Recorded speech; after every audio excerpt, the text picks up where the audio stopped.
Hello, everyone. We're back. I I know you know. missed us. I know. I know. How could you It's do this? I know. It's I'm all so your sorry. fault, W- Wicked. Wait until they find out that I'm not going to be here next No! week either. I might have to get a new host for Wicked. I might need No. to replace her. No. I'm sorry. Yeah, I'm going to be Oh in Vegas. At man. least I have like a better excuse for not being here next week for the Vegas meetup, right? That's true. I wish Vera was coming. Maybe we'll get her out one day. One day I will go somewhere and do something. Yeah, I'll have to come to Boston and see you. I was actually gonna, if I didn't go to Vegas, so it's like a double. I'm glad she didn't fire me and get rid of me because it's a double, you know, whammy. I was gonna come visit her and go to the fan expo, but I'm going to Never Vegas instead. know. I'm Yeah. sorry. How could you do this? I'm the worst. But how are you doing? What have you been playing? I see last night I was cracking up. I pop into her stream and she's a dinosaur wielding a Oh sword. I was my like, what? god, I it's was like, what is such a she doing? good game. It's like a Souls level Is it? difficulty game, but you are a dinosaur who is killing other dinosaurs and you're becoming like the dinosaur god. It's so hilarious and it was actually super, super fun. I need to finish it soon and because I don't think I'm gonna get a full stream out of like playing it again. So I think that I'm going to pair it with like a Jurassic Park game. I don't know which Oh, one, okay. but I think that I'm gonna do another Dino Day coming up. I'm glad you're having fun with it. I thought that I could tell that you were It's enjoying it. so I'm like good. this. I'm like I think this is like the most Vera type game I possibly have ever It seen is. you And play. it I'm like, was and it's nice to see you enjoy yourself because I always talk about it. I'm like, be nice to Vera because she plays awful games all the time for us, and her I mental do. health is at stake for all of us. I was loving it. And it was made by a solo developer, so it's Oh, especially good because of that. okay. Well, I'm glad you're liking it. Yep. And also, like we I think we might have a date set for Mm-hmm. something like for our wedding for for Resident Wow. Evil 5. Um Yes. next we're doing next month, right? Not next month. Wait, we're not in August yet. So it was August. Yeah, it August, was yeah. August. Okay. I We're don't we know were what's going thinking out around anything. like the week of the 10th, so like that week probably we would be able to, actually we could most likely get it done in like a couple of streams because it's not that long of a game, so I'm yeah. excited. I've been waiting my whole life for this moment. You need to play Pal World as well. I know. I actually have that. I was getting into it. I thought it was so funny. Like when they come up to like start fighting you, I'm like, oh, we're doing this. I had so much fun fighting the Timu Pokemon. I don't know if you want to call it that, but no, the they're the, cute. the legally distinct pokey creatures. Yeah. So what happened with that? Why again remind me why everyone like stopped playing it? Was it you couldn't play it because they had like a legal thing with Pokemon, or was it just So not?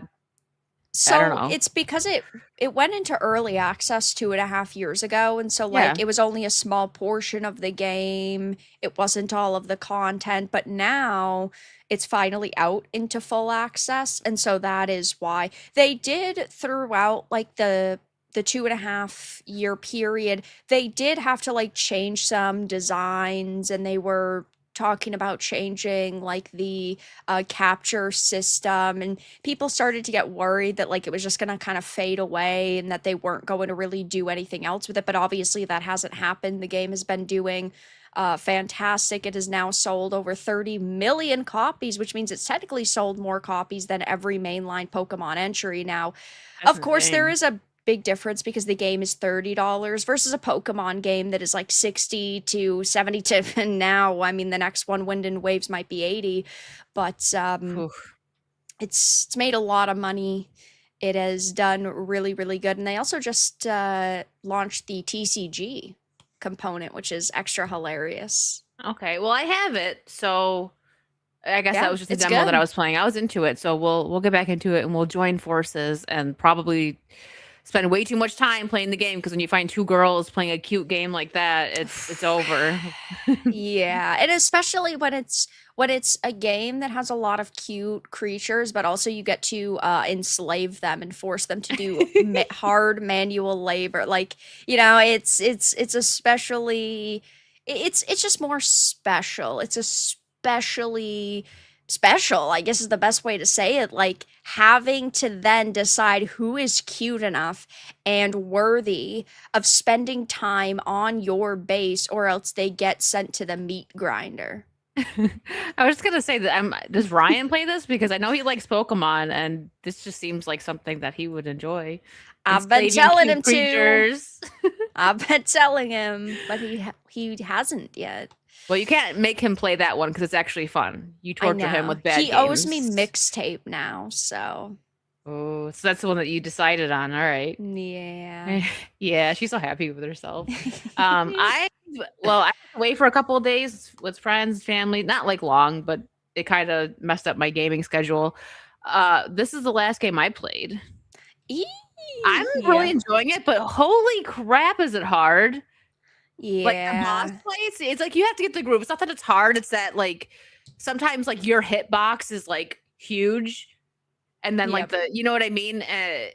Typical, I guess, old school Nintendo 64 games. And I wasn't gonna put it on easy or put any cheats. I'm like, I just want to play it on normal mode. But other than that, like the gameplay's pretty fun. Is this the one with that voice line, which like the pain, make it stop or whatever? Was that this game or was that like one before this? I don't remember off the top of my head. I just remember Um, that clip went viral. yes, we talked about this just a couple of weeks ago. Yeah, we did. But it's so much fun. I like it. Like once you get into the groove, like when you gotta fight Rhino, you just gotta make sure you move at a certain time so he runs into stuff. Scorpion was tough. That one took a bit, but I Ooh, like it. yeah. That one. Everyone said that though. Like in my chat, they were like, "Now this is the easy part," and then I got to Scorpion. I was like, "I get what you mean now." Yeah, that's rough. Also, that meme was from Spider-Man 2 on the PS2. Oh, okay, so it wasn't this one. And Yep. apparently there's changes in this one. So I had some people that have originally played this on PlayStation 1 and the cutscenes were cinematic, but on here it wasn't. It was like comic book style and I was reading it. So they changed it a little bit. So the Nintendo 64 version is a little bit different from the PlayStation 1 version. Hmm. I just love that Stan Lee narrates. I'm like, "Oh, hearing him again is so cute, so nice, so wholesome." That's tough. I know. I know. But yeah, that's what I've been doing. So later we're gonna review The Legend of Aang, the last Airbender movie, which, it leaked a year ago, but I I watched waited. it when Did you it watch came. it a year ago? I watched it when it leaked. Did they before we we're not gonna review it right now, but just a quick question. Did they Nothing's changed. Nothing changed? No, Okay. nothing changed. It only leaked. It didn't leak quite a year ago. It leaked like maybe 6 months ago or Okay. so. But yeah, they didn't change anything in it. Ah, okay. Well, I recently started. I know not a lot of people like this, and so far it definitely doesn't have that like heart and soul that the original Avatar show had. But just to like compare, I did start The Legend of Korra, and I'm like, Aang is so much better. I'm just a few episodes in. It's not the worst thing I've watched, but I know she like does something that just like makes everybody hate the Avatar. Like Aang was so beloved, and then Korra does something. I don't know what yet because I haven't watched that show. I just started. I'm a few episodes in. Animation's fine. Storyline's okay, but the one problem I had in the beginning was that she was just like a baby and she mastered all like three of the elements. I'm like, okay. Yeah. But I guess I'm like, it could be worse, but maybe it gets worse. I can't judge it because I'm only a few episodes in, but I don't know. It's hard too because, like, in my opinion, the show, like the Avatar: Last Airbender show, was like one of the greatest shows that ever existed, especially animation. It's like Nickelodeon just threw us that banger out of nowhere. Yeah, I know for me, the reason why, and I can't speak for everybody based on Korra, but the big issue that I had is like Aang really had the heart and soul of being the Avatar, whereas Korra was just, she wasn't emotionally or like spiritually there. So, like, Aang was like they both I guess were technically ready to like be the Avatar, but he had the spiritual side of being the Avatar really hammered down, but not the bending side, while Korra was like a prodigy bender, but not at all spiritual. And so for me, like I am always going to be more interested in seeing like a character that's got the heart and the soul and the mentality, but has to learn the skills versus somebody who just like knows literally all of the skills and everything Yeah. instantly, but then she just has to like slightly go through an emotional arc, but it didn't feel as impactful as it could have. Yeah. That's what I'm getting so far as well. Like it's not that she like really annoys me She's yet. just kind of a Mary Sue, to be Yes. honest. She Yeah, she knows how is. to do everything and she really doesn't want to change. And by the end, she doesn't really change. Like, she doesn't Mm. become a drastically different character. So yeah. Ah, okay. Well, guys, when I finish it, I'll let you know my thoughts, but I can already tell you, like, Avatar: The Last Airbender, because I hadn't finished the second half of the last season. I recently did that for, I don't know why, because it's not like I didn't like it. It's just sometimes these things just happen. So I Yeah. recently finally finished all of The Last Airbender, and I was like, this is so good. Like, I understand why everyone, like, I loved it in the beginning, but like they ended it great and everything. So I really don't think Korra is going to hold a light to it at all. Like, a candle to it. Like, I'm just not, Yeah. but I do really, that's one of my comfort shows now. Like, that's something that I could just put on and repeat all the time. It's great. Yeah. It's great. But enough yapping. I Oh, guess we could. wait. You got We more? have to yap real quick. I have something to show you. Oh, So, I've been filling out my Resident Evil collection. I thought you was gonna say my Okay. resume. I'm like, where you Okay, going? my resume. I'm leaving YouTube to go flip the No. burgers and put the fries in the bag.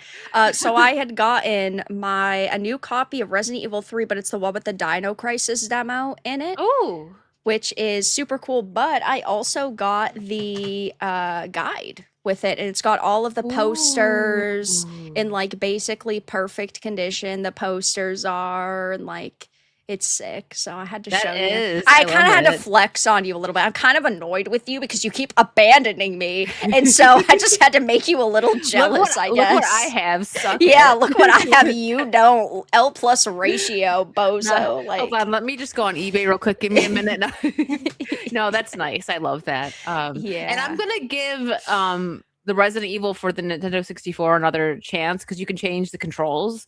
Because the way the You camera, I were was like, having a I little can't. tough I time, was I like, know. listen, this is just You gonna be got to where, like, I think decoration. it was the bus and it was on fire, and you're just like, no, I Yep, I can't can't. do it. I'm like, I can't even watch. It was very weird. Like, it wasn't even like, you know how when Yeah. you play Donkey Kong 64 and you have to constantly move the camera to be behind one of the Kongs, and it can get annoying, but you get used to it. It's like Yep. it wouldn't move, and I'm like, I can't just have this side view.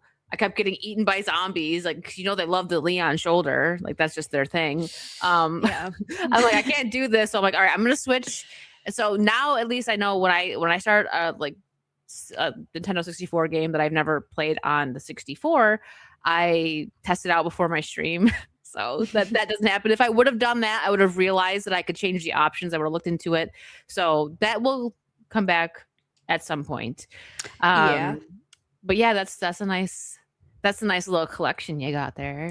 Yeah. Don't be jealous. It's okay. Just a little bit. Now, only if Sideshow would give us like a Resident Evil 2 Leon and Claire, like I would want both.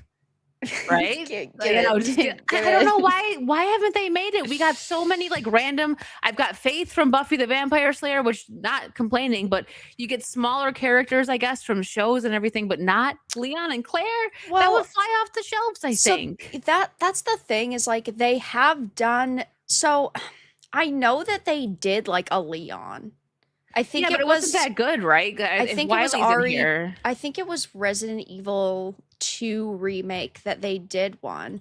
And they've done some others. Like I know that they had done an Ashley, they've done a Heather. Yeah, there is a Leon one, but the problem is that they're like $1,200. So they're not like the $500 ones that Sideshow does sometimes.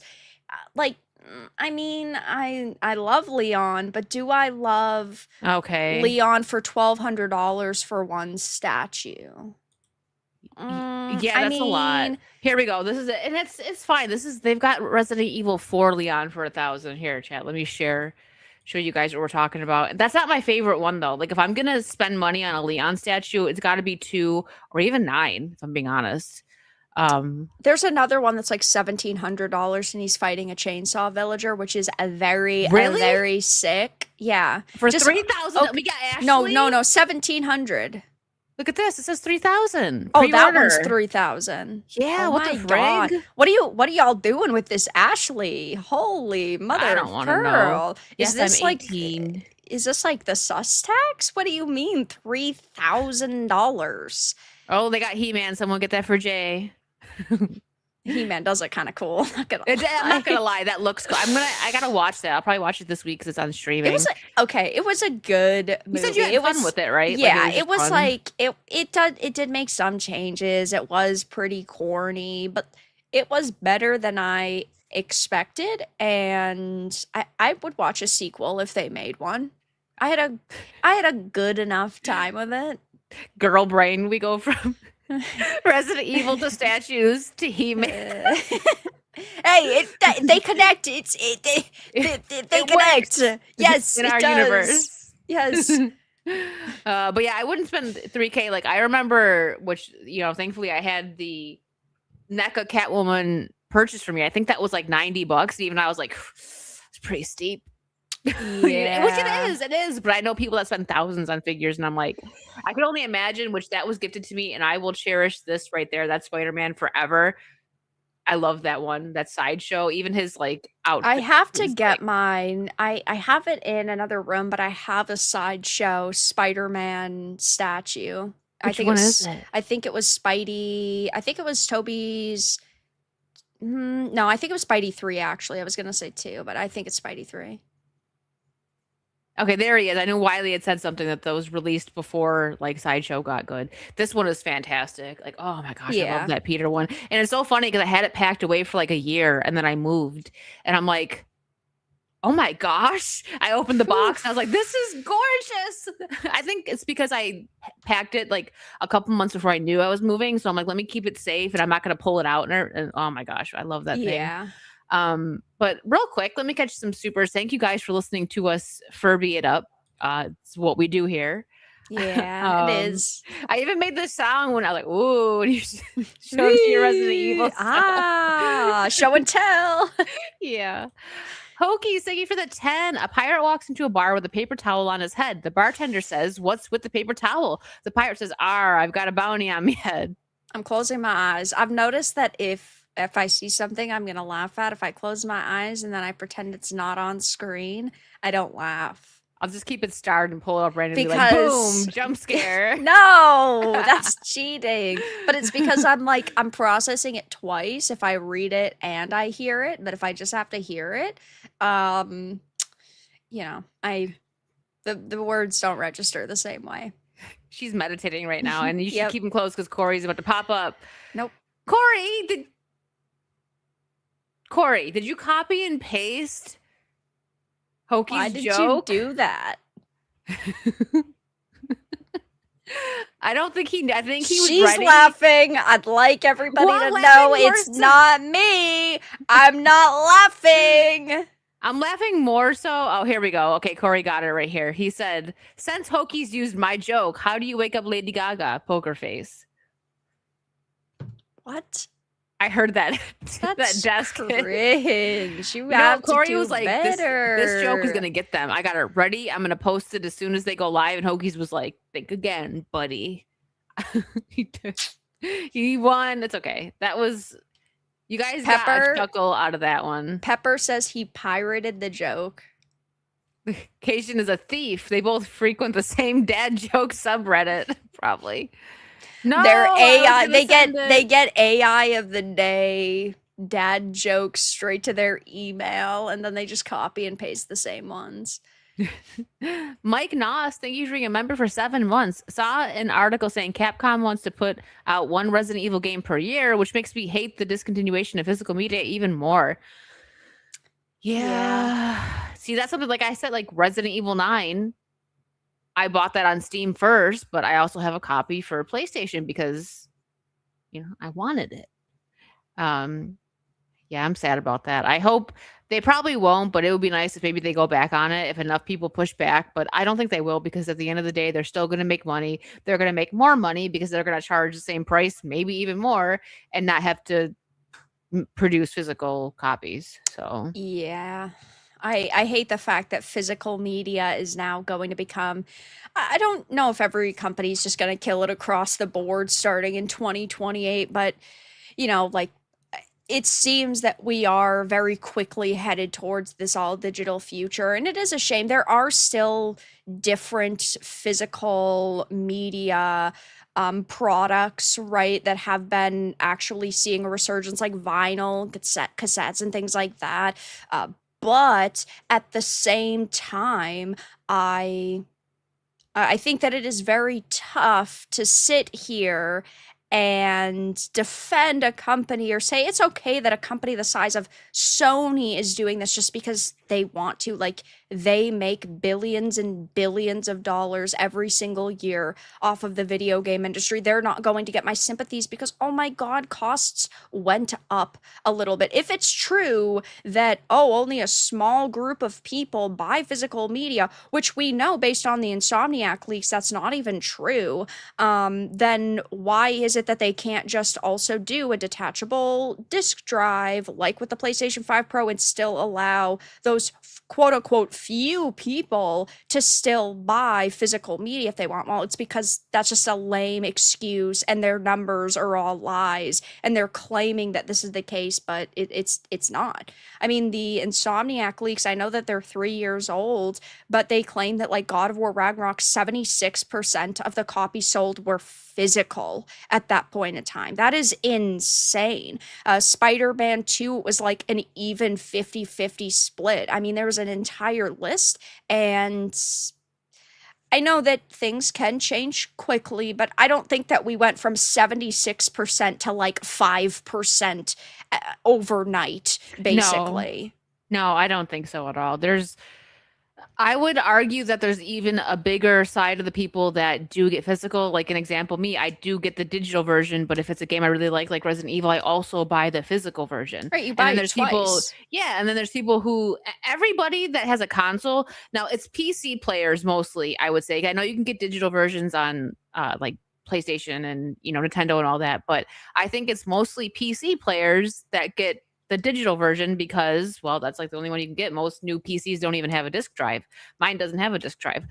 So, it, Sony people, and they're the first to announce it, they buy physical. So Yeah. I don't understand the logic. It's just greed. That's what it comes down to. I think it's just greed. They're going to save money. They're going to charge people more eventually because the cost is going to go up to produce these games at some point. So they're going to charge people more and then not have to pay to produce a physical. But yeah, they don't have That's to all it is. produce, store, or ship any of these. And plus, when something is being sold physical in a store, then the store gets a percentage. Of course, you have like the developers that get the percentage. Then Sony gets the rest, but they don't want that. I mean, if a game is sold on the PlayStation storefront digitally, they are getting a even larger percentage of the sales, and I mean, when we're talking first party games, then they're just making 100%. Yes. Yeah, and I like there are still stores that carry physical, but only for how long, because they're going to be they'll probably for, a good 5 years or so still carry older games that are in the physical form, but once they stop making them, like the newer games, it's going to be like Blockbuster. It's going to go away. Yeah. I would love to. I forget where it is. I have to look it up. Someone in the chat will probably get it before I even look it up. But there is one Blockbuster that's still open, and I would love to just like take a Nope, road trip there. it's not. It's The not. last Blockbuster was in Oregon and it closed in 2025. No, I I thought it was still believe. open. I That don't road trip is I never mean, up. I could Google it, but I'm pretty sure the last one that I knew of was in Oregon and it Yeah, I think you're closed. right. Oh no. I'm pretty certain. Yes. Oh, I was wrong technically by the date. It closed in 2024. Ah, okay. Yeah. Dang. Wait, well, I see. This is weird. So Bend, Oregon, it says that it's still open and it closes at 8. So, okay, maybe did somebody, because that's not what Google says. Because all I did was look up Blockbuster, and it says that it's open. Yeah. Did Hold you do like on. look it up? Just look up Blockbuster. Yeah, they have a web page. So I guess they are still open. maybe it was something where they were going to have to close and then they didn't end up closing it. Yeah, I want to go there. They have. I didn't even realize they had all these like. It looks like that's an Indiana Jones outfit. They have like movie props. Yeah. Okay, road trip. All right, That would be cool. that would be really cool. All right, so let's get. Oh, hold on a second. This is for both of us to say. Probably, I'll go first. Shit, Oh. thank you for the $4.99. Megatron Chuds. The There chuds. you- Thank you, Schick. And Corey, thank you for the 5. When she heard me sing for the first time, my music teacher said I sang tenor, 10 or 12 miles away from her. Nope. You're not going to break us, Corey. She's going in Wusa mode. She's going to start meditating every time Corey super chats. Yep. How are Every you gonna time do that when you're hosting? I'm just ignoring him, I guess. I guess that's just I can't read, Corey. I'm sorry, sorry. Corey. I have to ignore you from now on. Clint Matthews, thank you for the 2. Sony, won't someone please think of the margins? Yeah.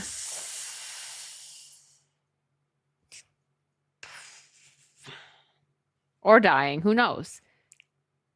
And Ken, thank you for becoming a member. And also, Ken, thank you for buying that outfit off of my throne list. I really appreciate it. Can't wait to get it. Ooh, nice. I butchered it. How did I butcher it? Let me go back. Hold on. How did you butcher it? When she heard me sing for the first time, my music teacher said I should sing tenor. Oh, did I say that line wrong? I might have. I did. 10 or 12 miles away from her. I'm sorry, Corey. But you still didn't get her. She didn't meditate that time. She was more focused on if I messed up. Yep.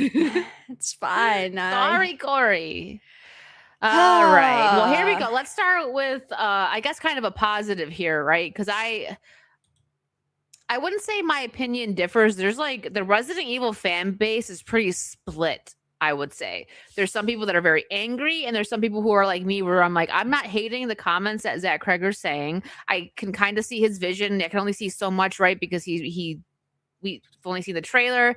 And I'm gonna judge it hardcore when it comes out. If it's not good, I am going to be honest that not good. And if it is good, I'll be honest there too. But this right here, I think everyone can agree it's what they want from a Resident Evil movie.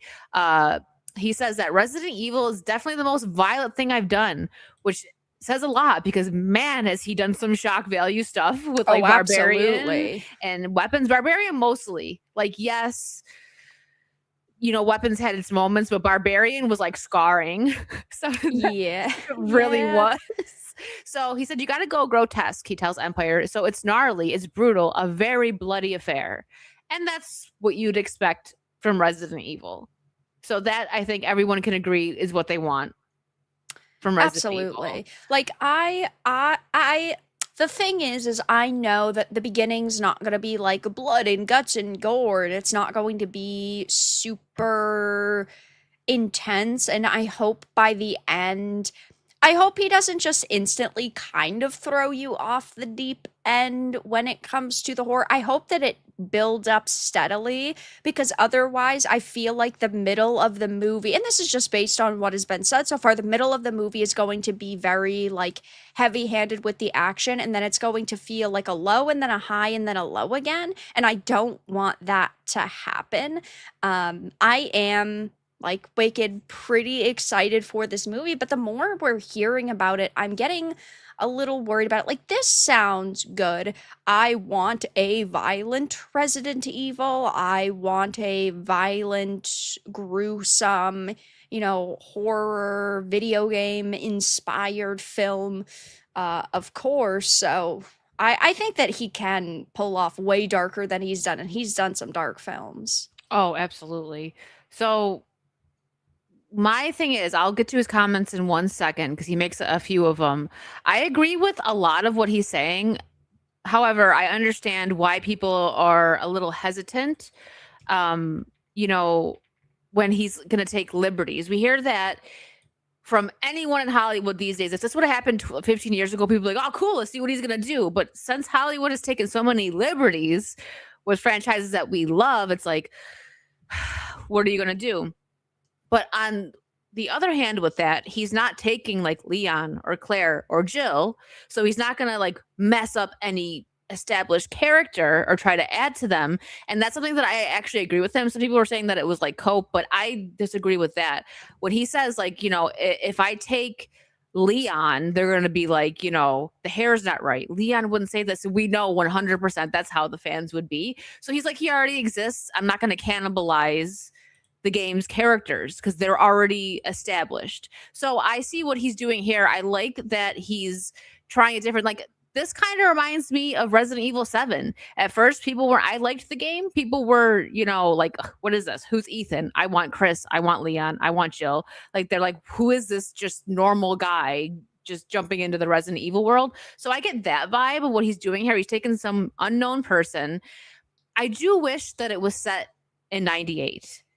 Yeah. That's the one thing where I'm like, you could have just gotten rid of the phone. The snow doesn't bother me. They're in the mountains, you could say, whatever, right? You could do something with that and still make it the same like timeline. So that's where it's like, okay, what liberties are you taking here? So, of course we're going to be a bit skeptical of that. But I'm really like, I want to see this. I think I'm going to enjoy this movie. Will I enjoy it as a Resident Evil movie? I don't know. I can't say until I see the movie itself because I'm not mad at the trailers. I think that he's throwing like things and they're trying to make it like, you have to do inventory management. You run out of bullets and stuff. Like, I loved the trailer where they show him like he gets the shotgun off the wall. That's very Resident Evil. He's got to go and find the ammo in some weird spot, like under the bed or whatever. That's also very Resident Evil. So I see what he's doing, but it's like, is he going to throw these little like just Easter eggs that nod to the game, but it doesn't like really pull us in to feel like it? That's where it's like, I don't know. So I'm not going to 100% be like, oh my gosh, this is going to be perfect. I am very excited for this, not going to lie, but I got to see it first before I can fully judge it because the trailer is not making me mad, and things that he is saying isn't making me mad. There's a couple of things he said that I'm kind of like, well, because like right here, he said, I took liberties to tell a story that I wanted to tell and make the movie look the way I wanted it to look. I think it looks really cool to see a horror movie in the snow. Him and Vara would be best friends. No. Yes. But I agree with that. And he says it's not enough. I think of like, we loved Black Phone 2. That was awesome in that setting. Like, it looked better than the setting of the first one because it was in the snow. The Thing looks so creepy. And, he's right. There isn't enough horror movies that are done in the snow. At least because we have to wait 30 billion years to get the Batman 2, at least it will be snowing. I know. Poor Vara. She's like, hey, you know what? I have to take my W's where I can. That Batmobile sliding across ice is going to look fucking sick. I think it's going to look cool. So, and what he had said, like the way he filmed it, right? He filmed it to look like a Resident Evil movie. See, or this game. Is the right. And this is the thing is like, I also agree that I don't expect it to be a complete copy and paste of the games. And I do think that there are some directors and writers out there who can still take a piece of source material, in this case it's a series of games, and not replicate it, but make it still feel like the world that they are trying to adapt. My worry though is truly with the depth of things like the creatures and the different kinds of creatures we are going to see. And if this character is not good, ultimately you can have a lot of really good action and some cool cinematography, and that's great. But for me, one of the big parts of Resident Evil are the characters and the choices that they make, regardless of how tough they are and how they kind of like keep themselves sane throughout this process and how they sort of grow. And if, right, they skimp out on some details about some of these like different creatures and mob types and maybe details about Raccoon City, I think it's going to just feel like a generic zombie movie just with like Umbrella and then Raccoon City slapped on, like traffic signs. Otherwise, I think that that's the worry for me at this point is it's just going to feel like a zombie movie with a Resident Evil coat of paint, and that's not going to be good enough. But also, as long as he doesn't come out and completely disrespect people who wanted something that was more authentic with like a Claire and a Leon type of character, to see them adapted on the big screen, well, that's it. That at least counts for something. Yeah, no, I totally get that. I'm gonna be disappointed if it just feels like another zombie flick But just thrown in the Resident Evil snow. should not be this hard because Resident No. Evil is like 75% just a zombie flick, just with all of these extra little details and like 30 seconds of lore thrown in every single time you see a new type of mob or something.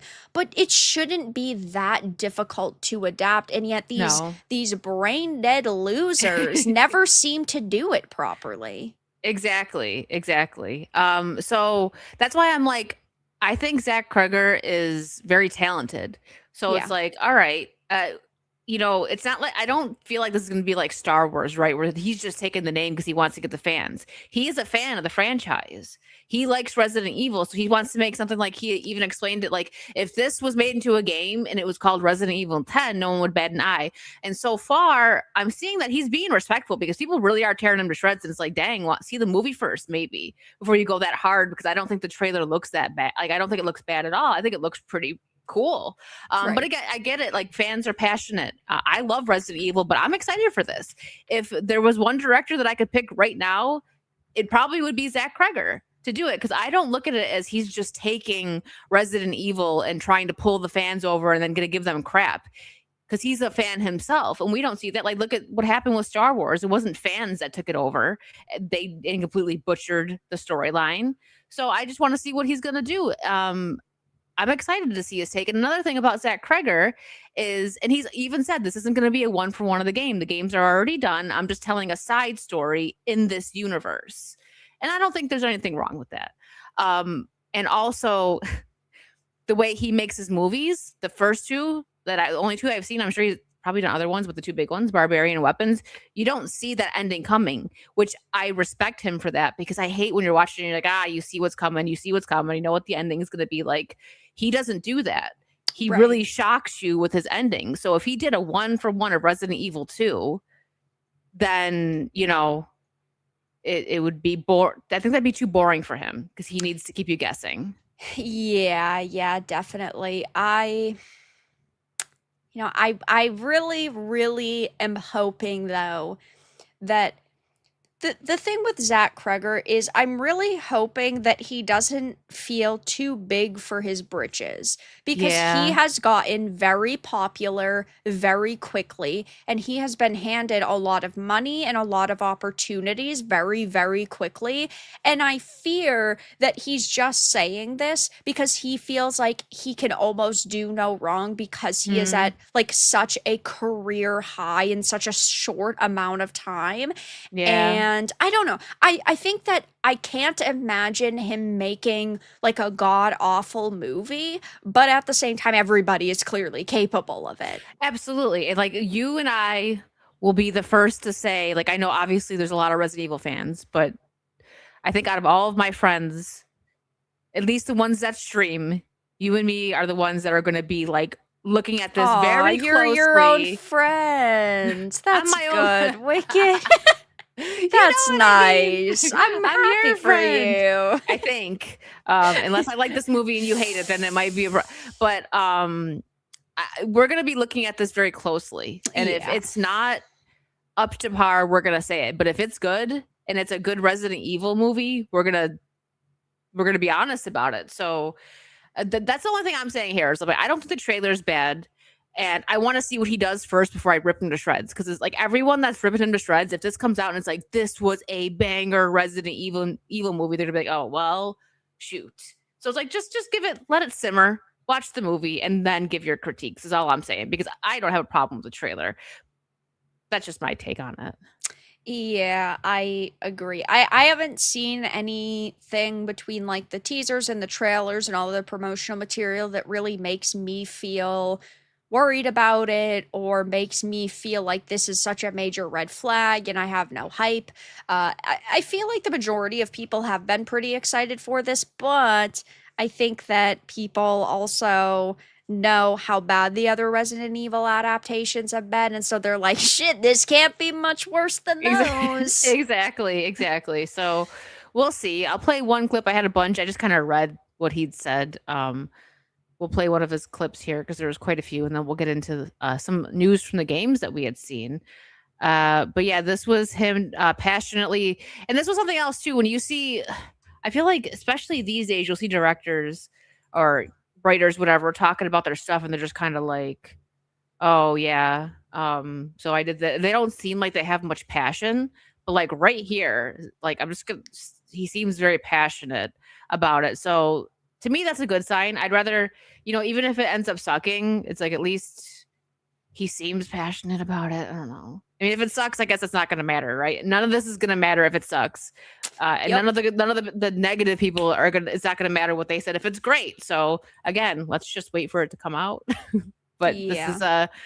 this is him talking about it. I'm gonna go. I'm not even gonna let you talk. Please do. Shut the fuck up. Guys, I got this from here. Everybody, look at me. Look at me. Camera here, right here. Okay, what it does, it's not 1998. It takes place in modern times. I know that during the events of Resident Evil 2, it's not snowing. And yet, in this movie, I thought it would be better for the story and for the visual, whatever I'm doing, if it was snowy. I am not trying to adapt a video game. I'm not going to be able to do it better than the games. The games are so well executed, and to me, it's kind of like when you have your favorite book, and then you find out someone's turning your favorite book into a movie, and then you hear who they cast, and you're always like, no, I'm not trying to do that. What I'm trying to do is make a Resident Evil movie that really is a love letter to the experience of playing a Resident Evil game. It's about one character moving on foot from point A to point B, moving from set piece to set piece, location to location. Every location has its own unique threat. You have to keep in mind resource management. If this movie was a Resident Evil game, like call it Resident Evil 10, it wouldn't feel weird.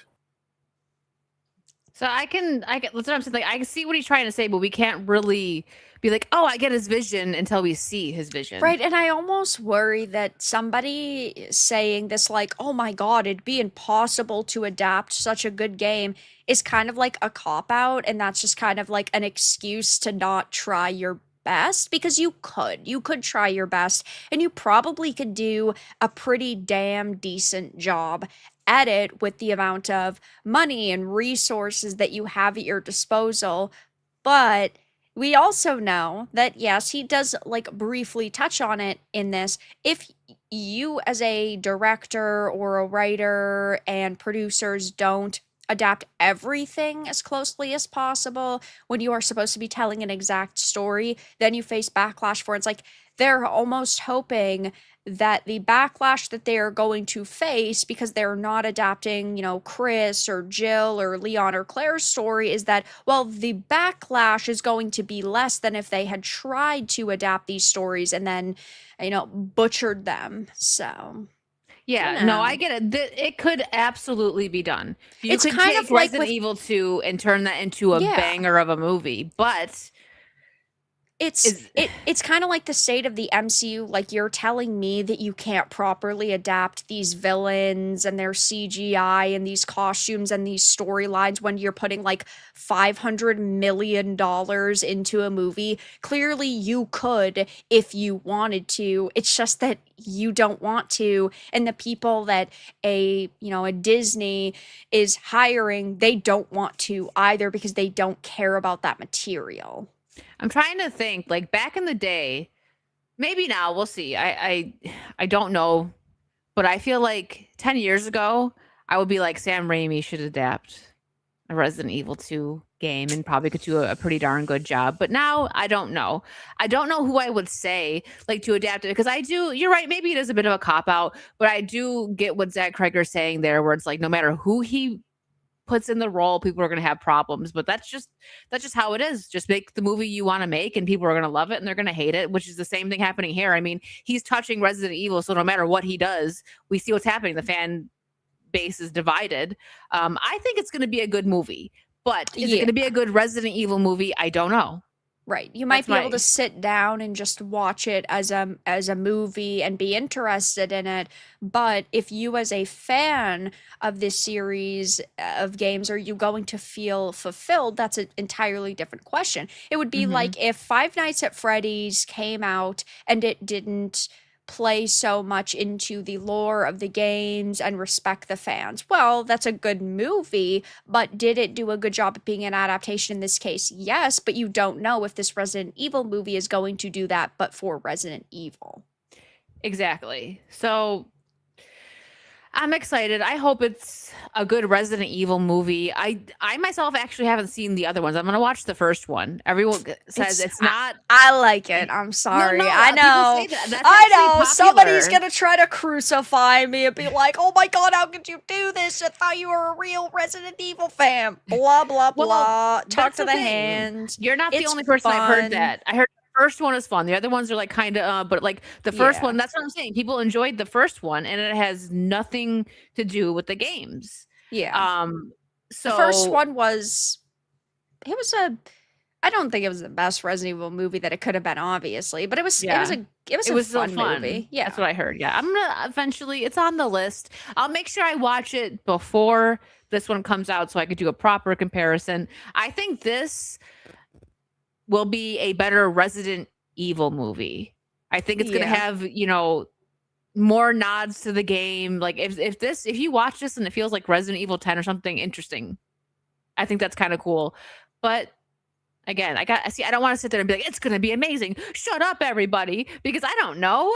I have no idea. I just seen a trailer and I enjoyed it. That's it. I've seen plenty of trailers that I've enjoyed and the movie's been crap. So I'm just like, all right, I'm gonna let myself be excited for this one, but Zach Kreger may let me down. Or I may be like, all right, he did it. I feel like there's not gonna be a middle ground here. It's gonna either be great or it's not gonna be good. Yeah. That's how I feel. I don't know. I've got my, fingers crossed. I want it to be good, but I only might have time will to tell. I may have to travel to go see this. I really want to watch this with Vara.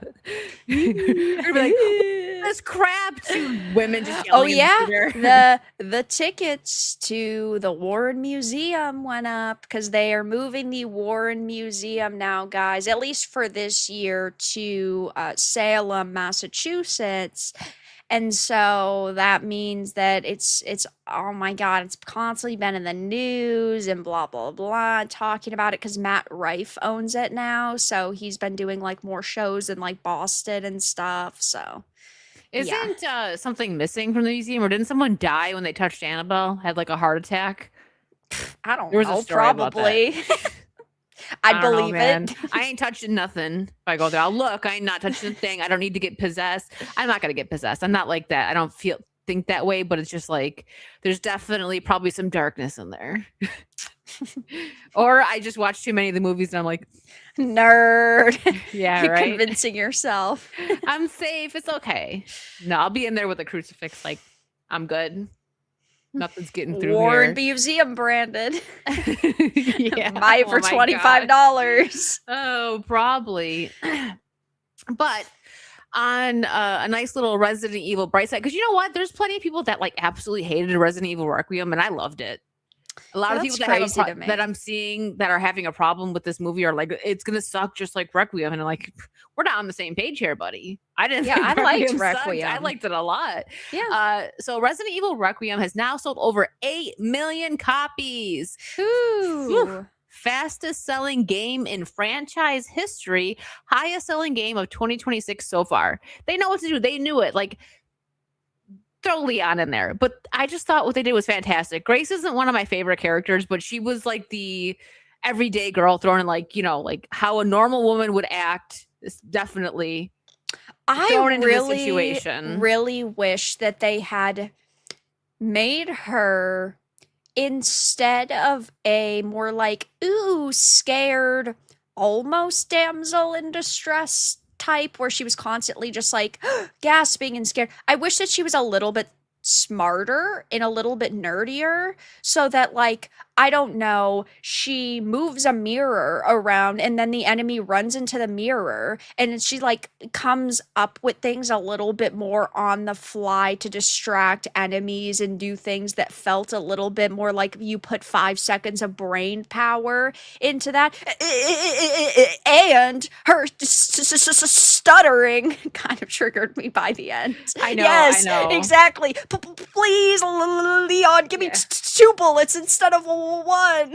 Like, come on. But I will say, I think she was a fine addition to the ladies, right? Because she's not going to be. My favorites are Claire and Jill. So Right. like, she's not supposed to be as cool as these other ones, but yeah. So and who knows? Like, if they continue it, I wouldn't mind seeing like her evolution. Like, they're not going to just throw her in there and make her some Mary Sue. We've seen this Right. version first, and then if they bring another game out where she's in it, she's like special ops or something because Leon trained her or whatever. You know what I mean? Like, I love seeing that kind of story. Not even just on females, but just, you know, characters in general. Watching them train and go from being little like soft I and love able to fight people to just like this. I love how monster. Jube in the chat says a girl who needs help evokes protective instincts. True for us. That motherfucker Leon gave her 1 bullet in a goddamn dream. This motherfucker didn't care about no protective instincts. He's like, kick rocks, lady. Figure it out yourself. I had to do that. It's just so funny that, like, as the player who is, like, on the other side of the screen, you're supposed to feel this emotion, and Leon's just like, yeah, here's a single bullet. I hope this helps you. The memes were hilarious of, like, the little, like, baby Grace, and then him with a huge gun, and, like... Yeah. What? I loved those. And it's like, you put it in her hands, and then it instantly falls to the ground, because it's so heavy. And that, like... It's like they trolled us a little bit with that, right? Like, that was like a peak Resident Evil moment. Like, you only got 1 bullet left, so. Oh, I cannot wait for you to play Veronica. Oh, I can't wait either. Did you ever watch I'd sent you like TikTok clips of the voice acting. Did you ever watch those? I did. I watch everything you send me, so. It's so good. Some of the voice acting is just so special. Oh, I have a Clary and the freaking dolphin giggling. Oh no. It's so good. But yeah. Yeah, it's so I think they did great with Requiem, giving us, you know, an everyday girl, Grace, and then you got Leon, who he gets bit on the shoulder, and he's just like, oh my god, I'm sick of this crap. Because everyone would, and even men would be like Grace. That's like representing all of us that played the game. Like, we'd be terrified. Bye, Bilbo. Yeah. Oh, he left. The king has left. Yeah. Joey Tribbiani, thank you for the 5. Hey, ladies, how you doing? What do you call an Italian lady of the night? A prostitute. I'm mad that got me. Nope, it's not gonna work for me. She's meditating, Joey. Maybe you'll get her on the next one. I almost forgot. I have to ground myself. You never know what's going to happen in the chat. Is it going to be a joke? Is it going to be a comment? Who knows? Cal, thank you for the 2. Reloaded the movie, Thomas Crown Affair 2027. I have yet to watch the trailer of that, but I did have it bookmarked with Michael B. Jordan. And I'm seeing a lot of people like, why'd they race swap? And I'm like, oh, is it really that bad? Yeah. Have you watched it? I have not watched the trailer, but it is a movie that is already the trailer's already facing a lot of backlash. So yeah. I like Michael B. Jordan. But you know, maybe that wasn't even the movie to reboot right now. I don't know if I've seen the original. When did that one come out? The Thomas Crown Affair. Is that that's the 90s, right? I haven't seen the OG. That's what I'm saying. I haven't either. It was 1999. All right. I feel like my mom had this. For some reason, I remember seeing like the VHS with this cover on it with Pierce Brosnan. Your mom knew what was going on with 90s Brosnan. I mean, she sure did. She had mom good knew. taste. Mama Virtue knew. Yeah.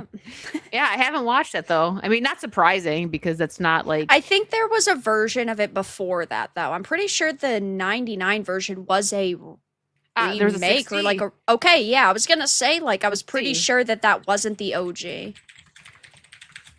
Who's gonna win? 68! 68! So yeah, 68. Who was it? It was Steve McQueen as Thomas Crown and Faye Dunaway as Vicky Anderson. Yeah. Okay. So yeah, this probably didn't really need to be remade again then. I feel like that's what's happening. Hollywood needs money, so everything needs to be remade. Yeah. Maybe I'll watch. Well, when does this movie come out? Because I was gonna say maybe I'll watch it soon, but I think that I'd rather wait to watch them kind of in order, because that's generally what I do. Like Spider-Man, for example, I just rewatched all the Spider-Man movies. I'm going tomorrow to watch the new Spidey. So I waited a couple of months ago I was like I should rewatch these, but then I'm like no, it's not the time yet. Yes, I did too. I just watched so Far From Home. I would say it's probably my least favorite. I didn't really care for that one. Like, you think it would have been really cool right there in Italy. I hated Homecoming. I hated Homecoming with a passion.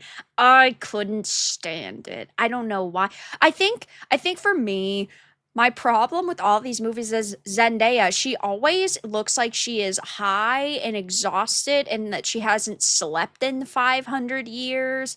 And she's annoying and she gets on my nerves so much. Far From Home, I liked Mysterio. I liked the visual effects and that was cool, but I hated the ending of everybody finding out that Peter Parker is Spider-Man. Like, I didn't like that. Yeah, so that ruined it for me a bit. too. I didn't. It's not that I didn't like Mysterio. I liked Jake Gyllenhaal. I thought he did a great job. He did a good job. He did a great job. And fun fact, he was in the line to play Sam Raimi's Spider-Man.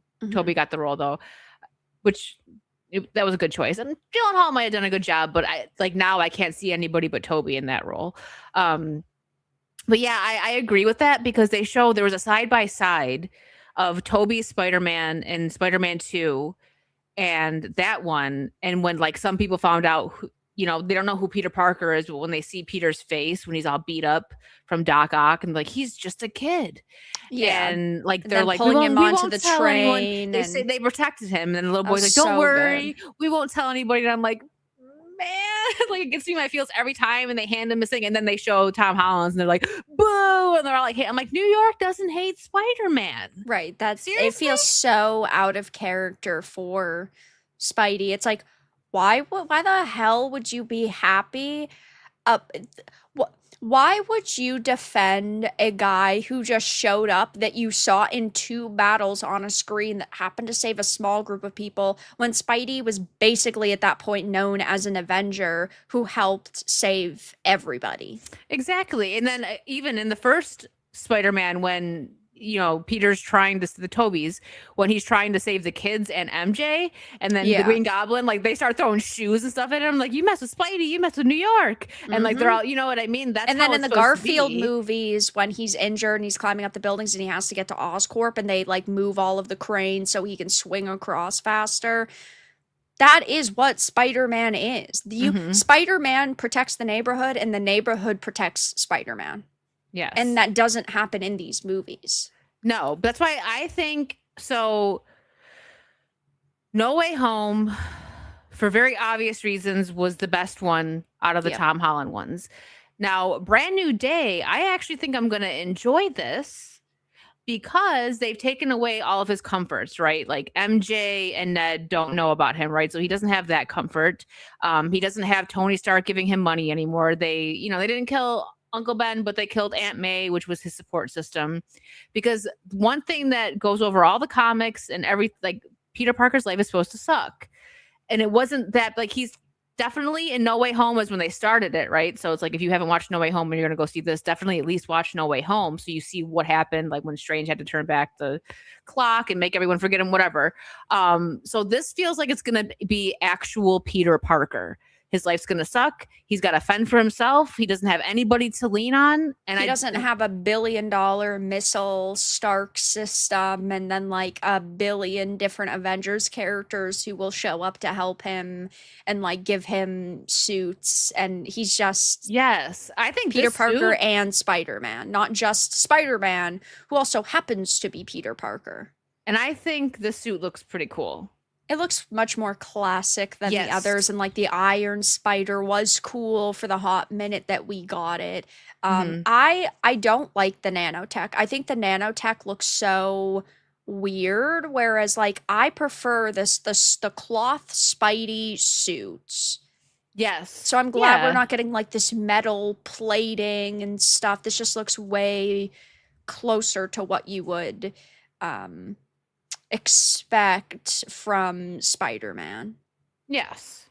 Exactly. But that's obviously like the suits or that's just personal preference. It comes down to like aesthetic choices. Yeah. No, agreed. But yeah, I'm gonna go see this tomorrow.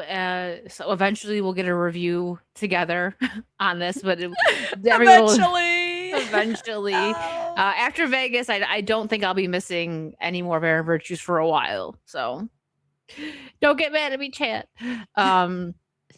Yeah, I'm kind of excited for this. I think this may be one of the better ones, just for those reasons. Like, let's exclude Mark Ruffalo. Like, he's like Ugh. 1 point removed because I don't really care for him. But I the mean, Hulk's fine. I'm not going to outright say it in case anybody has not seen it, but I'm sure you have seen the clip of the man on the red carpet that Which talked about Sadie Sink. what she's gonna be? Yeah, who she's going to be. Well, You isn't haven't it- seen that? I think so. I mean, it's been like kind of like revealed who she's playing, unless that the X-Men thing is not real and it's somebody else. Then no, I haven't. So he came out and straight up spoiled a bunch about it. Oh, I didn't. I guess Yeah. I dodged that bullet. Yeah, I mean, she's who we think she is, but then he also gives details of her backstory, which is not probably what they wanted to happen. Like, that happened days ago now. That happened like 5 days ago. Yeah. And Marcus, I agree with why that Peter Parker did keep MJ at a distance. It's because he didn't want her to get hurt. Because I mean, look what happened as right. soon as the Goblin found out who he was. He went right for MJ and Aunt May. Yeah. So And it's like the Tom typical hero trope, right? Like, I don't want Yeah. the people I love to get hurt, so I'm not going to be with you. And in Tom Holland's, he's like, I'm just going to tell everybody who I am, and surely this will work out for me. What? That's crazy. Why would you do that? But that was a big issue with Far From Home. He just told Mysterio in like 5 minutes who he was. That was true. That was And part I of that I know- didn't like about the movies. I know he was part of that is trusting. like Fury and Shield because Maria was there, and I know that part of the problem is like they basically had said, or they brought him into the conversation with Mysterio, but Spidey was never that open about who he was with really anybody, and so you'd think that he would be a little bit less trusting, especially for this guy who just showed up, seemingly just said, yeah, I'm from the multiverse, and I've got this crazy tech and these crazy powers, but this is my big issue with the MCU, is you have a lot of crazy characters, but at the same time, it makes no sense why the crazier characters you have are seemingly never around, like in that, oh, Thor's off world, Captain Marvel can't come help us, Doctor Strange, he's doing something else. I'm sorry, these are the defenders of this little place called Earth, and yet they're never on Earth and never here to defend Earth. You're telling me none of these people ever are? It ticks me off. And I love Spidey. Spidey's a great character, and I think that Spidey is smart enough to be able to conquer a lot of these problems. But at the same time, Mysterio clearly from 2 seconds of seeing this guy and his powers, like, he wasn't just another dude who happened to have like cool technology or something. Yeah. Yeah, exactly. And that's why I have kind of hope for this one. I think all of them I enjoyed in theater. So like these are the type of movies that you want to go see in theaters. Like they look cool, the action's great most of the time. And that was my thing with, Tom Holland's Spider-Man was like too trusting and everything. And I get it. He's supposed to be this kid, and that makes sense. But like Toby, on one hand, once he understood with great power comes great responsibility. Granted, he was told that and learned that in the first film. Tom Holland's Peter Parker didn't hear that from Aunt May until the last one that just came out, No Way Home. So, but he's learning that, like, he constantly put the people he loved in jeopardy, which was why, eventually Toby's Peter ends up with MJ, right? But he puts up a fight at first because it's like he understands, like, I got to be a hero. And that was his dilemma in Spider-Man 2, which was great, where he's like, I either got to be a hero or I got to be Peter Parker. There's no in between, really. Like, if I want to, spend time with MJ and live a normal life, I can't be Spider-Man. And he gets rid of Spider-Man for a while, loses his powers, but then realizes, like, hey, I got to be the hero, because that's his dilemma. Peter Parker's life is supposed to suck. So he isolated himself, wasn't with MJ for a while. And then eventually, the way they ended, he kind of finds that middle ground, right? Because she's like, I'm sticking by you, basically. She was annoying at first, but she's just like, you don't come to my place, you don't this or that. But eventually she does, like in the comics, where she stands by him and understands that he's Spider-Man. She wasn't the perfect portrayal of Mary Jane. Absolutely not. But she definitely wasn't the worst. That's another big problem I actually have with Tom Holland's Spider-Man, is that things are always happening to him and he is never deciding for himself. Like, Aunt May finds out because she walks into his room. You have his friends that sort of either figure it out, or like Ned, he's sitting in his room. He doesn't get to tell people around him that he's Spider-Man. Mysterio tells everybody that he's Spider-Man. Even at the end of No Way Home, he's basically like, I don't have a choice of whether or not I want everything to go back to the way it was. No. You have to sacrifice. And sure, sacrifice is an important part, but I think with the other Spider-Men, besides Garfield losing, but besides in Maguire's losing Uncle Ben, that was a choice, because he ultimately chose to let that what's he called, like a robber, the thief. I don't know why I can't think of the word. He let the thief go. That was a choice he made at the time. He just didn't know the consequences of that choice. And in Garfield, he didn't get to choose, obviously, what happened to Gwen, but decisions that he made up until that point affected him. Whereas in Holland's, it's like, oh, the Avengers need him. He doesn't really have a choice if he goes. In Far From Home, he doesn't actually get a choice if he fights these creatures or not. It's just that Nick Fury takes the trip and then changes it so that the trip is sort of sidetracked and sidelined, so it happens to go where they need. And sure, when we're talking about like the government and this planet-wide organization, that will happen to a certain extent, but he never makes any of the hard decisions for himself, or he never has to make a sacrifice based on his choices. Yeah, absolutely. And like I said, like what I'm excited for in this movie is that I feel like we're actually about to get Peter Parker. Right. Because he's not leaning on so many people. He actually has to struggle, and his life sucks right now. So he's got to go through that struggle, because like right here, Hyper, you're right. The Gwen scene still hits hard. That's the one scene that everybody will always remember, whether you love or hate the Andrew Garfield Spider-Man movies. That gets you. That is such a like gut-wrenching, heartbreaking scene. And then they even capitalize on that, which I thought was in a good way, in No Way Home, where he saves MJ, which is another thing. Tom Holland's Peter, instead of having MJ be safe to the side like Toby's would have done, and like Andrew Garfield tried to do with Gwen, but she was strong-willed and showed up anyways, and he's like, why are you here? Like, he's like, get out of here, right? He brings Ned and MJ right into the thick of it with these three super villains. And MJ almost dies. If Andrew Garfield's Peter wasn't there, she would have died. So that proves right there, like, why some of these heroes stay detached from the people they love, because they don't want them to get hurt.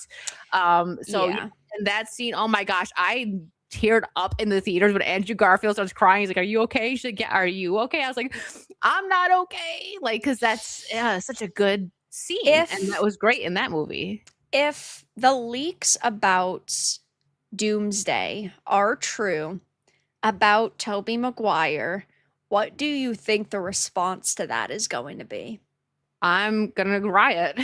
And that apparently happens in the first 10 minutes of the movie. I think that's lazy writing because what I've heard is they're going to do that and then bring him back in Secret Wars. And even if they don't, that is such lazy writing. They're like, who is everybody so attached to within the whole like Marvel universe? Toby. So let's get a reaction. Right. No, just leave him freaking alone. You don't get anything nice anymore. Shut up and consume. For me, I'm going to be like, this isn't canon with the Raimi film, so whatever. That's what I'm going to.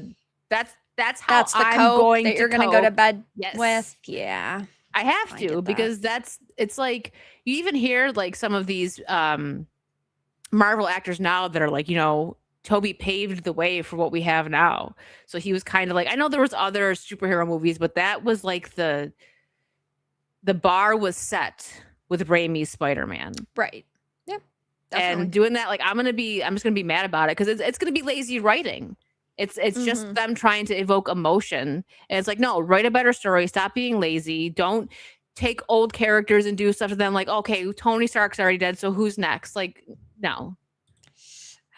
It's gonna happen. I'm pretty sure that it's gonna happen. It's been leaked and I'm not happy about it. I don't really even not happy know about how it. I don't know how they're going to make the MCU work going forward. So I know that apparently there's going to be like the one universe and that's basically going to be it. But for something like Doomsday, how the hell are they going to get normies to keep track of all of these characters? I have had to watch these trailers and been like, who's this? Who's this? Who's that? Like it feels so overwhelming when you've got 30 different characters. And this is just movie 1, never mind movie 2, that is supposed to sort of wrap it all up and wrap this story arc up.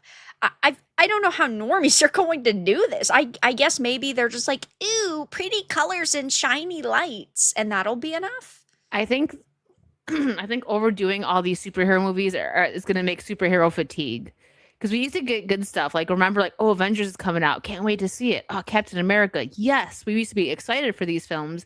But now they're just throwing so many out there and they're changing story arcs. They're bringing people back. They're doing the multiverse. It's getting exhausting. That's why I'm like, I'm not excited for Doomsday. I'm way more excited for the Spider-Man movie that I'm going to go see tomorrow. I don't know if the numbers are going to be higher for Spider-Man, but they're at least going to come very close to Doomsday because people are still going to go see Doomsday. It's still going to make a lot of money. It's, like another Avengers movie. People show up for them. But I'm not excited for it. And I just think that I feel like it's removing that Toby is my favorite Spider-Man. And I love that character. I think killing him is lazy. It's lazy. Just trying to evoke emotion. It's like, oh, you want to show stakes? Okay. And then what? You're just going to bring him back for Secret Wars? Boring. Stakes. Yeah. But then Robert Downey Jr. comes back as Dr. Doom because you need to make sure his face is still part of the MCU. Like, come on. I'm tired, boss. Yeah, it's tough. Right now we're hearing that worldwide the report is that or at least the analysts report that they believe it's going to make like $465 million opening weekend. Doomsday? Which is no, Spider-Man. Oh, okay. Yeah, and that would be obviously an insane amount of money, but I think that right now there is a lot of hype for Doomsday, but there is also a lot of criticism, whereas Spider-Man, I feel like the general consensus, and I could be wrong, but I feel like the general consensus that I've seen is that people are pretty excited for it. And while, yeah, there's like individual character level criticisms, like with Zendaya, she's a good example, I think that people overall are feeling pretty excited for it.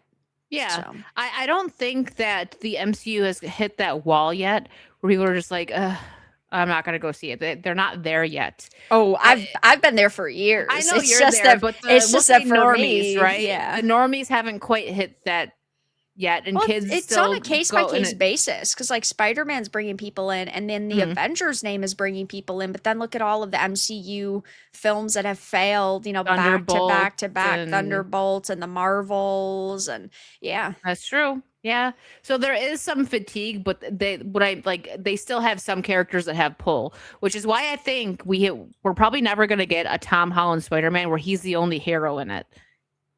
There's always someone there. Iron Man. I think Hulk, that Punisher, the problem is Doctor that Strange.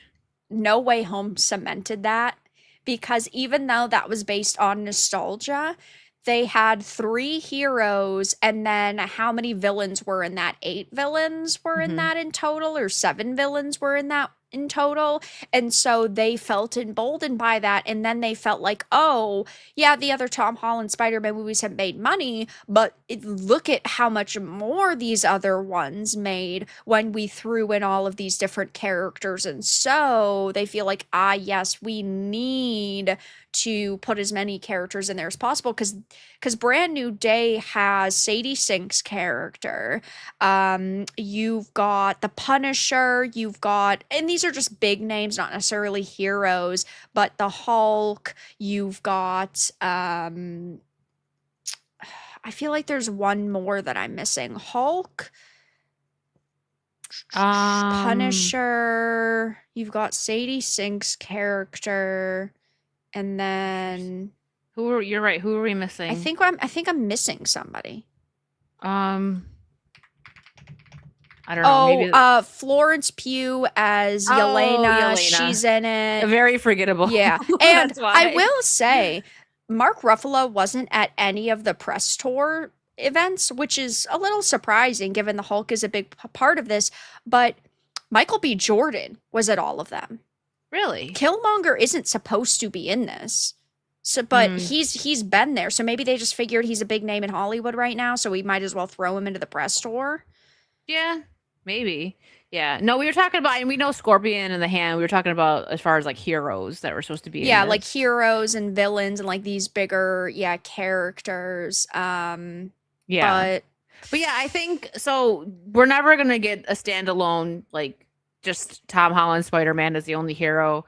And a big reason I think for that, there's a lot of reasons, but I think like the main reason is that Spider-Man, that character still puts people in the seats. People still want to watch them. So they use that to bring up other characters. Like, let's throw some X-Men in here. Oh, we're going to do, we might not know about it yet. Like we want some more hype for Doomsday, right? So throw some of the characters that are going to be in Doomsday in there because we want to establish them. Like, like Sadie Sink's character, this is her debut. So Yeah. that's what I think they're doing. And also merchandise.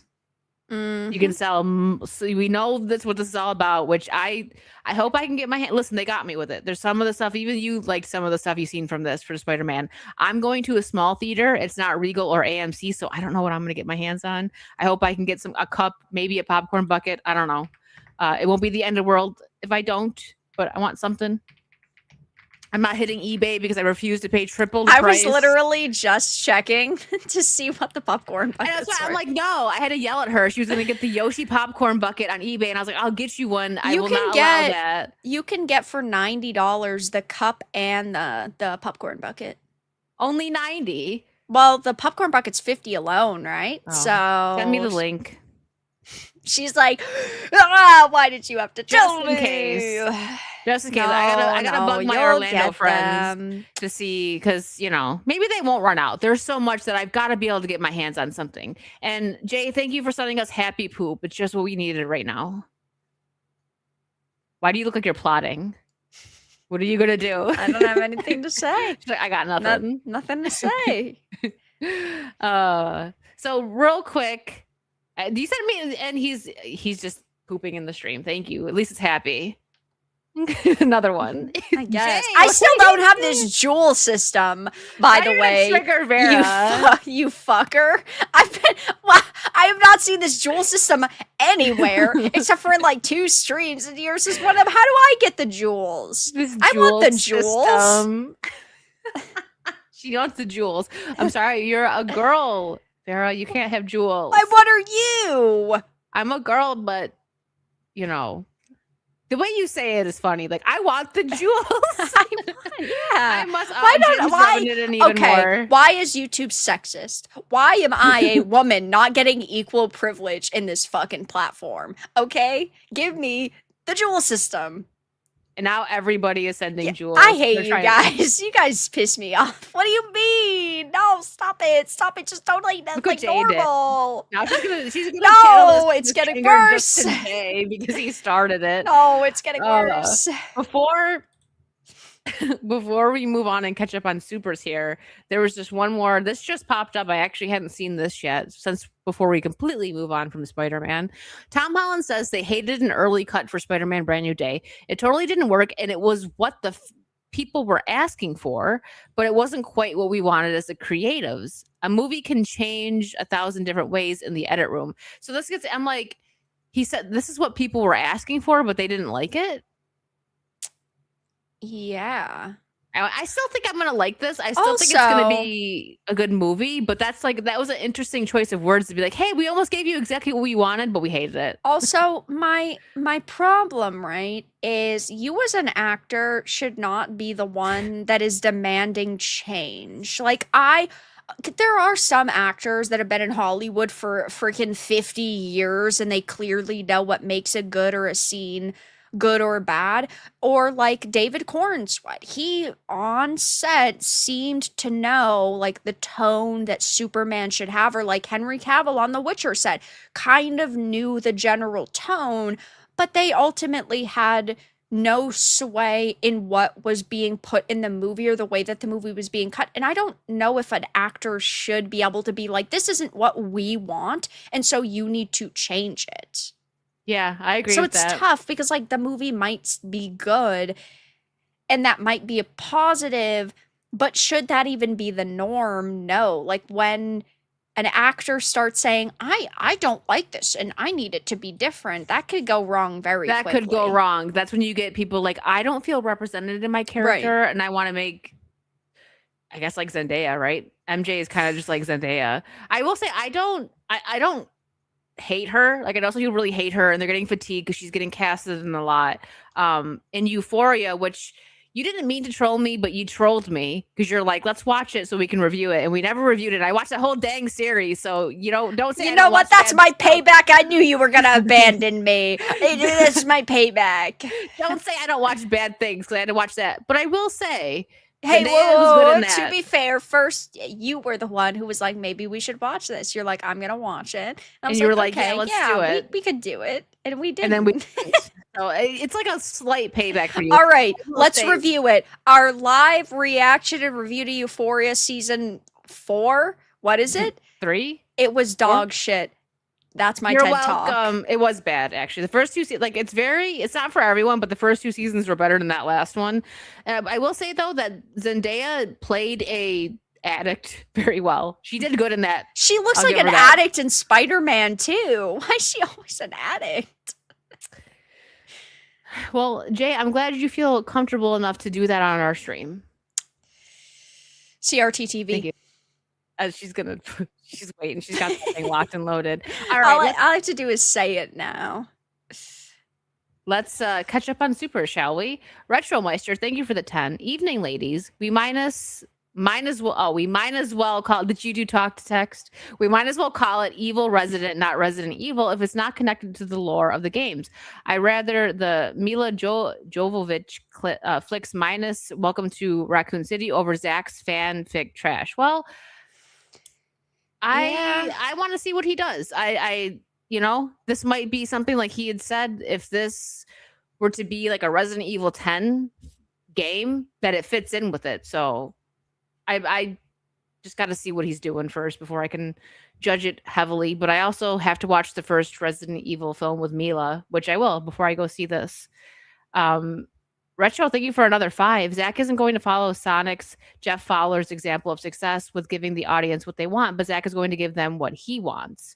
That's like a good example of, adapting a game properly and listening to the fans. Like, I do think there's someone out there that can adapt. Like, I personally, if they were going to do Resident Evil, I would want to. That's my favorite Resident Evil game. So if there was a proper one-to-one video game adaptation, I would want Resident Evil 2.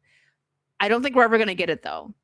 I think we should get an anthology where season 1 is Resident Evil 1. Season 2 is Resident Evil 2. Season 3 is Resident Evil 3, blah blah blah blah blah. Yeah. And every season could be a different lead director or different lead writers, because the games do vary and shift in tones between the different characters, the different like settings, the different mob types. Some are a little bit more goofy and actiony versus some are a little bit more horror filled. But I think that would be the best case scenario, is picking one person who can clearly oversee the entire project, who knows what they're doing, what they're talking about, and then having it go season by season by season. Now, the issue with that argument is that who would get it? Amazon is garbage with their adaptations. Netflix is garbage with their adaptations. Like, who would it possibly be? Hulu is Disney. Disney's garbage. Like, you run into the issue of there's nobody who could do it right now, or no company right now that I would see and be like, oh my gosh, this is actually a very smart or a very good idea. Who owns Peacock? Peacock is that NBC? Yeah. And Peacock. Oh my gosh, where is it? Peacock. It's not popping up. Yeah, it is NBC. I just wanted to Okay. make sure, which I thought so. ultimately is Comcast. So, like, I don't know who the fuck is gonna pay for Peacock to watch Resident Evil. That's true. Well, I pay for Peacock. But that's one of the only things that I pay well, for. 'cause besides you. Besides me, yeah. Raider, thank you for the 6006. I don't know what that is. It's just a box. But thank you. It is just a box. What's in the box, Raider? It looks like it I looked is. on Oh yeah, YouTube. it is just a box It's just on a box. YouTube. I thought it was just StreamYard messing up. It's code that we have to decode What it. if it's not decoded and he just sent a box to try to confuse us? He just didn't want us to yell at him for there being nothing. So he's like, I'll just give him a box so they shut up. True. True. Thank you, Raider. Cal, thank you for the 5. So much material, and they choose to appropriate a white guy from Thomas Crown. Are they scared of their truth? This just doesn't, again, I can't say, because neither of us have watched the original movies, the 60s one or the 90s one. This just doesn't feel like it needed a remake. Does anything truly need a remake, though? Like, that's the problem. The only movies that should be getting remakes are ones that absolutely flopped because it was like a bad budget or just maybe a bad script, bad casting. That's what they need to do. The movies that are successful, stop remaking the successful ones. Take the ones that flopped and make them better. But I mean, what do I know? That just makes sense. I'm just a girl on the internet. Mike, thank you for the 5. My big issue with the first 2 Tom Holland Spider-Man films is that Vulture and Mysterio were written as Iron Man villains who were fighting Spider-Man. Yeah, I mean, I could see that. I don't agree with the Mysterio one. I guess I would need, like, your description of what you mean exactly by is like Iron Man villains. Vulture, I mean, I guess maybe I could see it. I mean, they're that both way. In the Spider-Man comics, right? But there's a lot of crossovers, right? Like a lot of these heroes fight the same villains. Yeah. So he first appeared in Amazing Spider-Man. I'm trying to look up when is it? 1963 was when the Vulture first appeared in Spider-Man and the Amazing Spider-Man.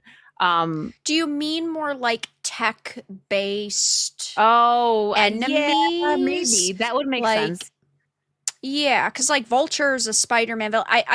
Because like Mysterio had the Stark system, had the drones, had the masking technology, and that then one Vulture, I can see because it was him taking vengeance on Tony. Really? Yeah. So Yeah. maybe that's what you mean. I guess we would need like a clarification. Yeah, I totally get it with the Mysterio part. And then if it is tech, then yeah, the Vulture also kind of makes sense too. Yeah. And Hertz with the 10 jewels, gold coin. Jim also dropping a gold coin. Thank you for the jewels and a floating heart. And Mange for 200 jewels, some sunshine to brighten Vara's day. Maybe one day YouTube will allow her to send jewels. Maybe you just got to unplug it and plug it back in. No, YouTube is wonky as heck right now because there's only certain streams that I can send super chats in. Not super chats, super stickers. We talked about this on the last show, I think. It's very odd. And everyone said they had this issue. Like sometimes they can or can't send jewels, and sometimes they can or can't send super stickers. You still have super stickers, right? Like in every chat that you're in? I don't. I like super stickers. The stickers are nice. I am a fan of them. Thank you, everyone, for all the jewels. Much appreciated. Now you're gonna get like bombarded with jewels on your next gaming stream. Probably. I don't just have in. jewels. Oh, so you don't have them on your I don't channel. have jewels at all. That's what I'm saying. I want jewels. No, Wicked's like, this bitch is trying to steal my donations.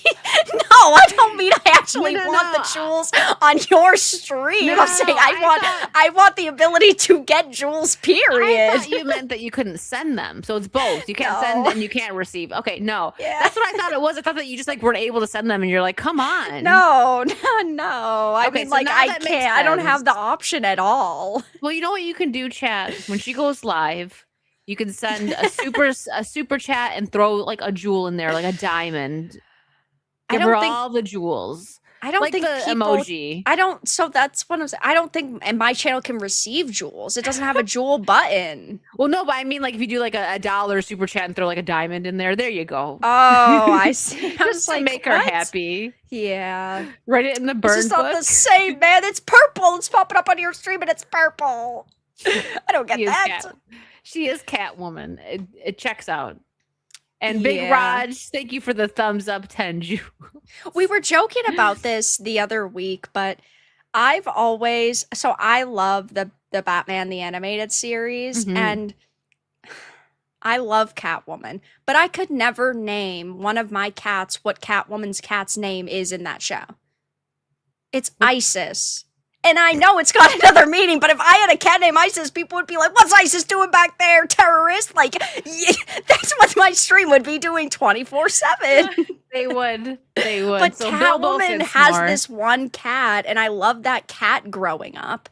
And I would totally get a black cat, but you can't name it Isis. I can't. I just can't. I can't because of that, because I can't name it what I want to name it. Yeah. Oh my gosh. Well, I don't know, man. You know what? Well, while we're on that topic, I thought this was funny because I remember the first time I played this and it got me. There's no sound, don't worry. People wondering why. I'll never forget Scarecrow making me think my console just died in Arkham Asylum. It's so good. Yeah.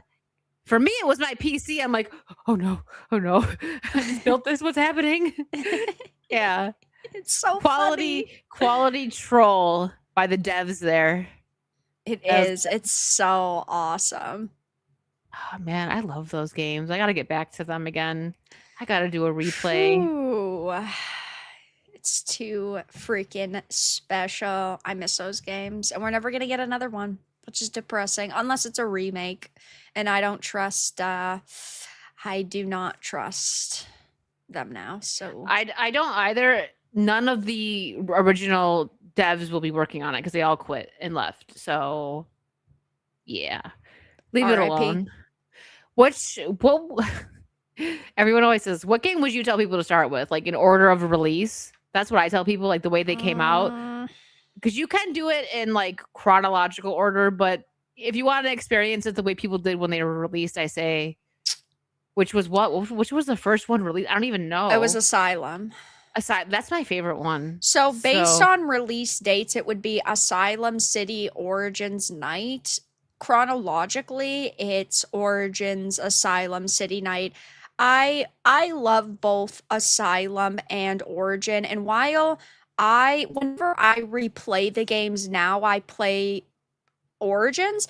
I think that the only reason why I would still say Asylum is because, of course, it is the older game, but it's a smaller area because it's only the island, and so you have less gadgets, you have less space, and so it feels much more enclosed. And I guess the best word is like a little bit more like claustrophobic in a sense. And so I think that if you went from something as being open world as Origins, then you went down to Asylum, that might be tough for some people to really like juggle with. So I would just say Asylum still. Yeah, that's how when I do another playthrough, I'll probably go in chronological order because I did play them in release order already. Asylum's my favorite, so it'd be hard not to start with that one, but I'm okay with starting with Origins and then going to Asylum. And Mike, thank you for clarifying. You didn't have to super chat it. Vulture wanted to steal tech from Tony Stark, and Mysterio wanted revenge on Tony Stark. Spider-Man just happened to stop them. That's a very fair point then. Yes. It was Yeah, about the because tech, yeah. Vulture, right? They were doing the cleanup program, and then the government basically swooped in and said, "Nope, it's not you anymore." My thing with that is that the only thing I want to say is that for me, I viewed it as more of like these villains having almost a vendetta against the Avengers in general, because while yes, they use Tony Stark as a point of reference, ultimately these are also people who just hated like these other super characters and the Avengers and kind of the way that the world works. So I guess maybe that's just like a difference in the way that I viewed it and the way that it came across to me. But yeah, I mean, ultimately you start off with them when you find out that they are the villains. It's, oh, Tony Stark is bad. Yeah. Yep. I get that.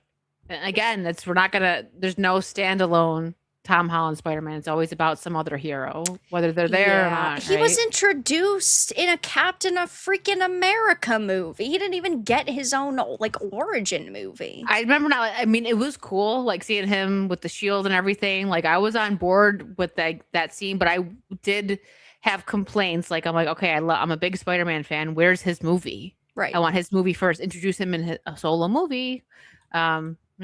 But it is what it is. You meet him and he's like already an Avenger. And the thing is that it makes sense that he is in Civil War because Spider-Man was in the Civil War comic, but he was like 24 to 28 during that time. So having us be introduced to Spider-Man, but he's I don't know if he's 14, he's like 15 maybe in Captain America.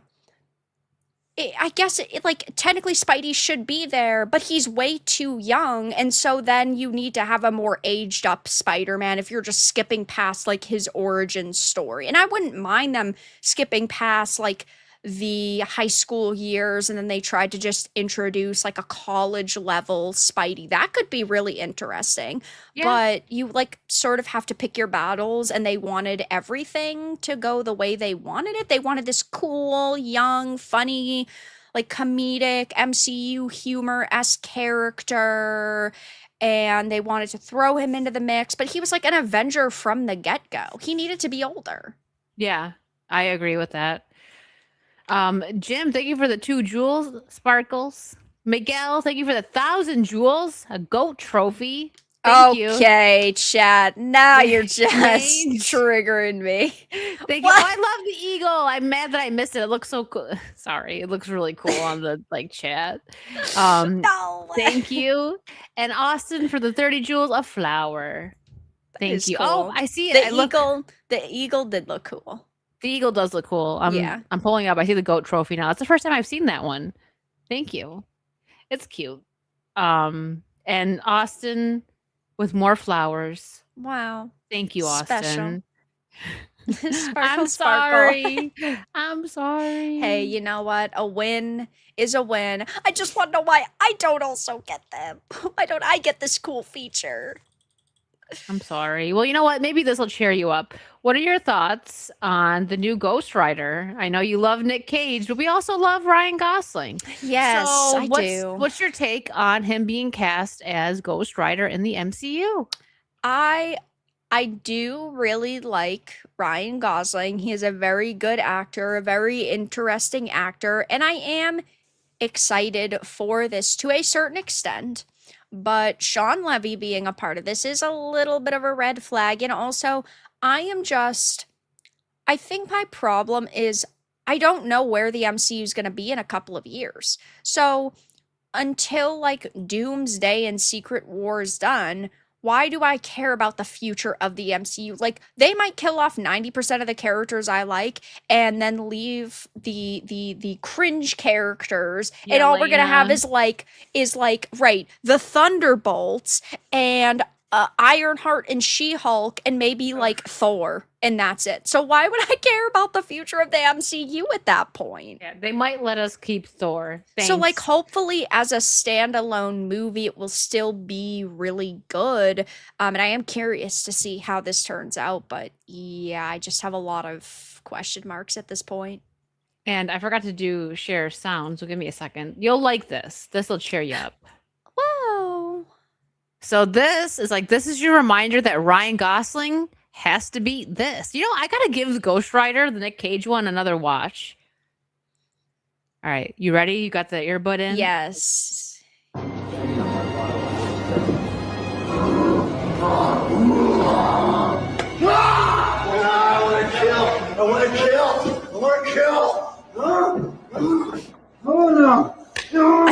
I'm sorry, he's so cringe. In the turntable.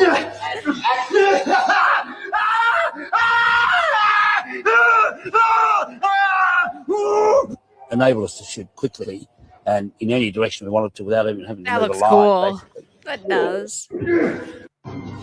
That part looks cool. He is. It was the screaming for a second. I know. I I was want to like, no. But he's a great. good actor. I like He him. Now his is. acting style isn't always like, award-winning experiences, but he puts like his all into the roles, which is why I've always really liked him. And yeah, I think it is going to be very hard for this to be topped, especially with the MCU that exists now, and it's a Mhm. lot of humor and like, hey kids, what's up? Haha, hee hee, let's do a 6-7 joke, Oh, I hope. Is that freaking gonna hope land? not. I don't know. I hope not. So I seen there was I don't know who said this, but somebody said they would like to see Ryan Gosling's Ghost Rider and Nick Cage's Spider Noir do something together because they now exist in the same MCU. So I wonder. Noir was so good. I know. I don't think we're definitely not going to get another season of that. I don't think, but No. we might get, Ben Riley hopping in a couple cameos. We might. Could. I I don't also know. really liked in Far From Home how they gave him the Spider Noir suit because it was like the black, like undercover suit that looked so similar. I love that.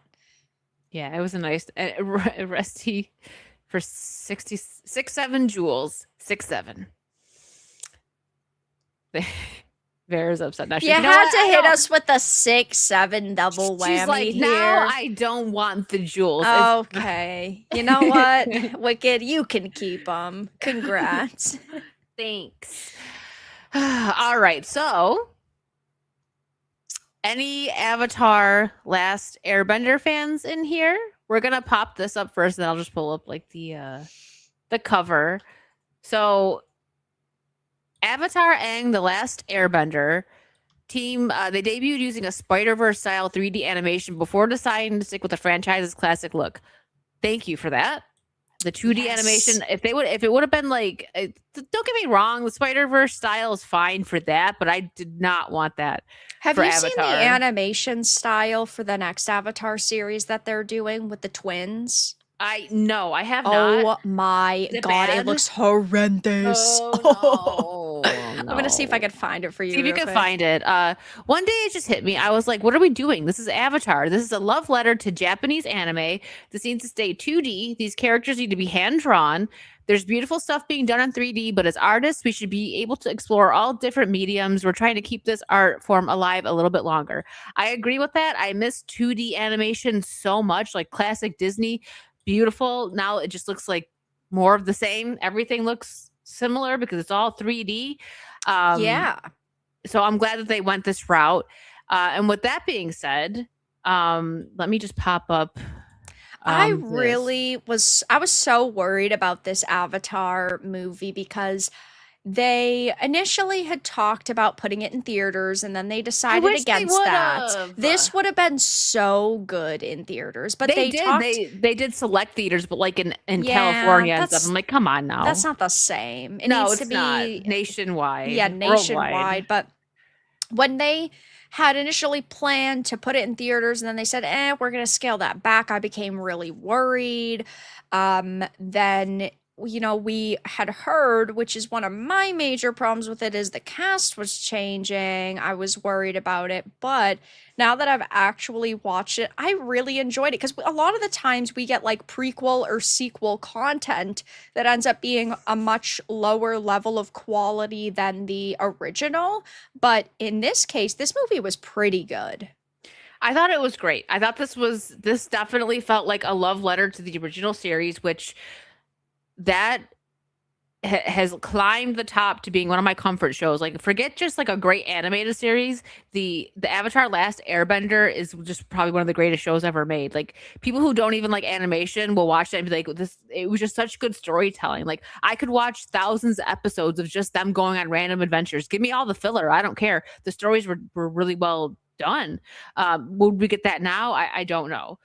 But this, I was so excited for this, and I liked it. Again, a great love letter to the show that was fantastic. I'm so glad they stuck to the 2D animation. However, my one problem with it was not having the original voice cast. At least give us Zuko. Dante Basco could have still been Zuko, because he wasn't a child. I get maybe if they're like, well, some of these, were 14, they were children when we filmed it. Well, now they're adults, so their voices sound more adult, so maybe that fit. But okay, but Dante Bosco, like, his voice was legendary, and Zuko is one of my favorite characters. He is one of the best characters of the show. I love Zuko. So this is my problem, is that I did really love basically everything about this, but the number one issue that I had as well was the voice acting. And this is because they wanted quote unquote authentic voice actors. And Who we was have the seen actor this that happen. did that? The Asian guy that started this, and then he started losing. And then he started losing is roles. who. Dang, how that backfired on him. No, but it wasn't just him. Years before that, we also had the situation with like The Simpsons and Apu and whatnot, and it became very trendy in the mid 2010s to replace actors who were not supposed to look like their character or have the character's culture or ethnicity and whatnot. I think that the actors that they chose did decent. Like Stephen Yeun, who of course played Glenn in The Walking Dead, plays Aang. He is a good voice actor, but is he Aang? Absolutely not. And I feel like most of these voice actors do not fit the characters that they are playing. And call me nostalgic, say I'm blinded because the actors I liked weren't a part of this, but I feel it is just very unfortunate that for a cast who almost all of them said that they would have come back, you're telling me you didn't offer them to come back. I think that they should have been offered to return, and if they didn't want to, you could have handed the role off to whoever else, then do your authentic casting. But this isn't a new product. If we were talking about a brand new show, I guess you could do that. Doesn't mean you're going to hire the best person for the job. But when we don't see an actor's face and this color of their skin doesn't matter, as long as they can do the job that they were hired to do, that's what should matter. That should be the priority. It's like with Pragmata. I'm sure you remember that game because there were a lot of people melting down because the younger female character in it, that young Asian character whose name is Diana, who's like, looks like she's like 8 years old and she's a white girl, is voiced by a black voice actress. She did a good job. You could not tell the color of her skin because she doesn't talk with an accent and she actually knows how to do her job. And so, yeah, she was the best person for the job. So it makes sense that she got hired to do that job because she had a lot of these acting chops under her belt. But in this case, they should have made the other actors come back because they would have just been better. But yeah, it's almost as if these voice actors know how to act. Look at like someone like Robin Williams. The drop of a hat, he could become somebody else with just his voice, right? Like if he wouldn't have became the actor that he was, he probably would have had a very fulfilling career doing cartoons and being a voice actor, right? I mean, he did it already, like Genie and stuff. I'm just saying, like, if he wasn't as big as he was, but I mean, come on. That was inevitable that he was going to become that big. But so the only voice actor that didn't bother me that I thought was similar was Sokka. That one didn't bother me as much. The one that bothered me the most was Zuko, because he had such a different voice. It was Dante Basco, and he did a fantastic job with it. I'm like, that's Rufio. I love it. And it stuck out so much to me. But I do agree with the rest that they all were missing something. But overall, the movie was still really great. Aang's journey, it was a nice story. Again, like, it was just a good story. And with the Aang as the Avatar, he's the best one. Like I was telling you earlier, I haven't finished Korra yet. I'm going to, just so that I can compare and know the totality of this universe, right? But I think I would never say no to more Aang, more of him and the crew, and like his Scoobies, so to speak, right? His Scoopy gang. They're all great, and they're such good additions, and they complement each other so well. And it still goes off in the movie too. It's like the show just continued, and they grew up a little bit. And the adventure that he has to go on with finding a lost Avatar and talking to her, like, that was so cool. I really enjoyed it. I'm like, if they give us more and they continue with good storytelling, I'm never going to say no to it. Just give me more, but don't screw it up, because I'm going to be very mad if they do that. I also thought that the humor was so good too. My favorite part of the entire movie, and it was only like, I don't know, 2 minutes long.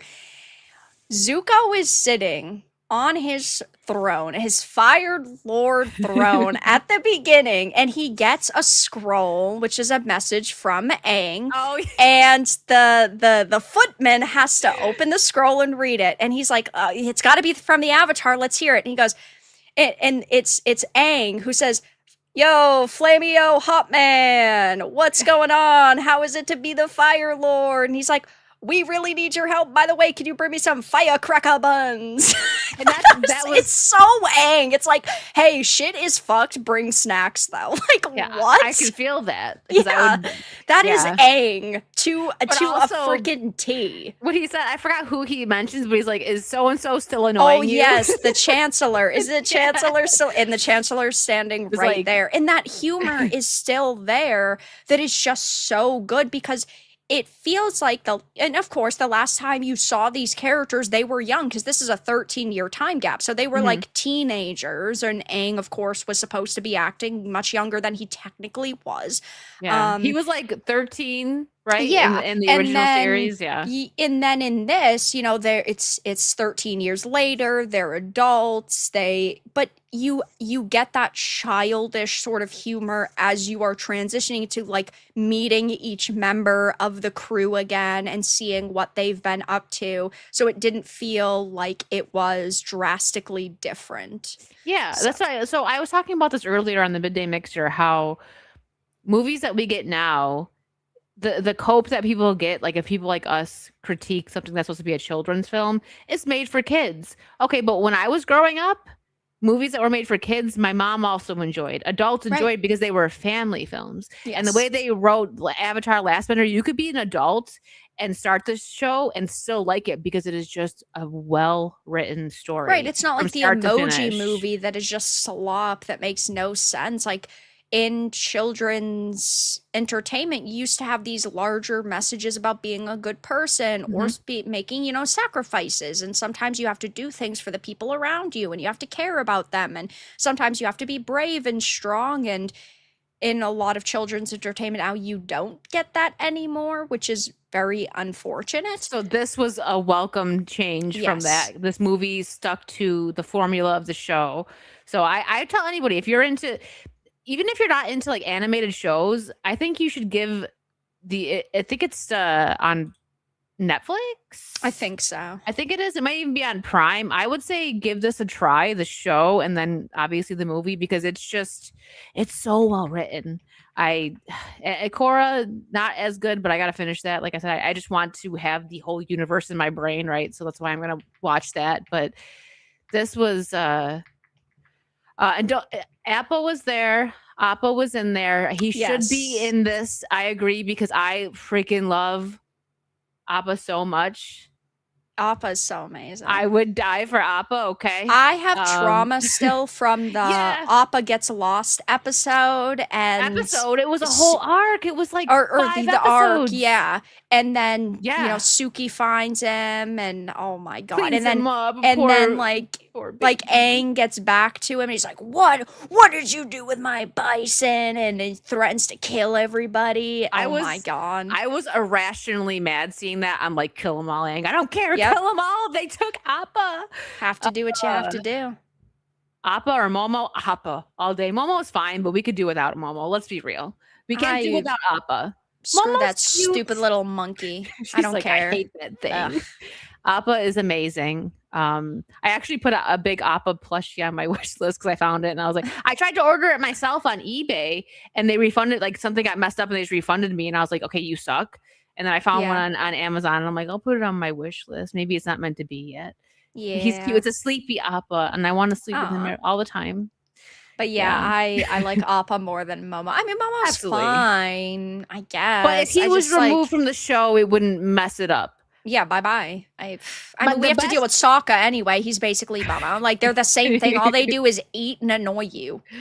Yes. So I actually have, it's not like a big sleep one, but I ordered this special one. I'll show you it when it comes. I don't know when it's going to get here, but it was a really cool Appa like little plush. I can't wait to show it off. Ooh, Yeah. that's cool. So, but yeah, with Momo, like the best Momo moments are with him and Appa. Like when he's like that Yeah. little episode where he's going and looking for him.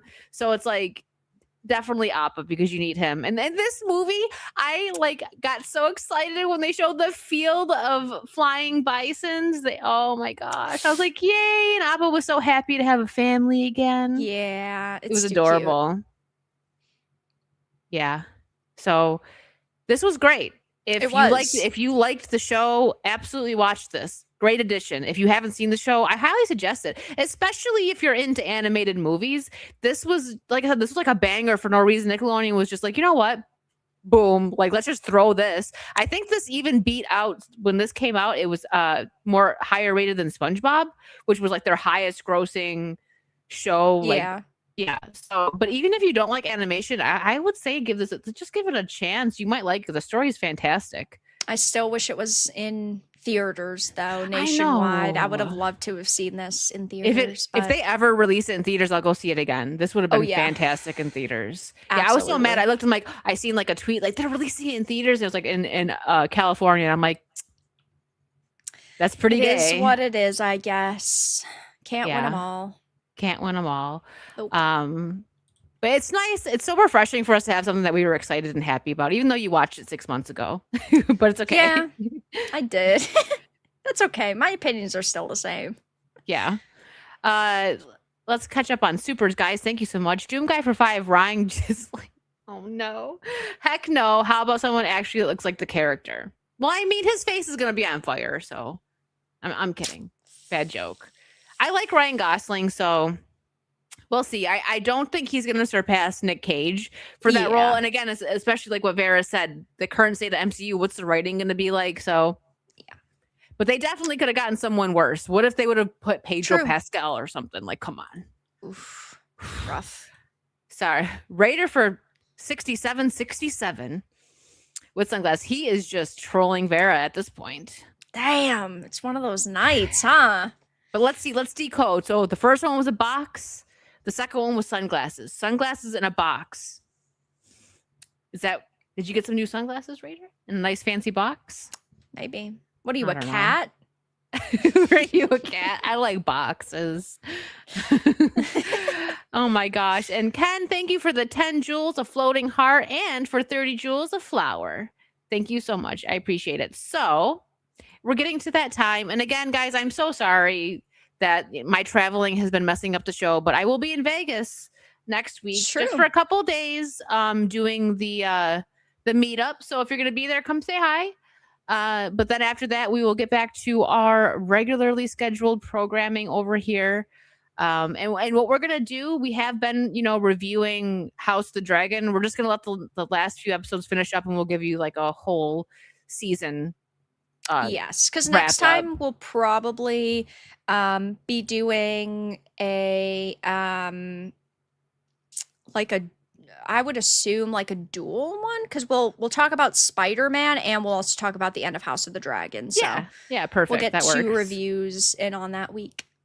Yeah. So what do you have going on? What's your next live stream going to be? So I am going to be starting. I do need to. I don't know if I'll do it over the next like week long period, but I will be doing another like Dino themed stream soon. Finishing up the game that I was playing, Dino Blades, and doing some kind of Jurassic Park game. Not sure which one yet though. And then my next game that I'm going to be doing for a couple of gaming streams is going to be Mistfall Hunters. It is a like high fantasy sort of extraction game, but it's like fantasy. It kind of looks like Elden Ring in a way, which I am very, very excited for that, which is going to be pretty cool. And that's what I am going to have going on for live streams over the next few days. And this Friday, I will be on FNT to review Spider-Man.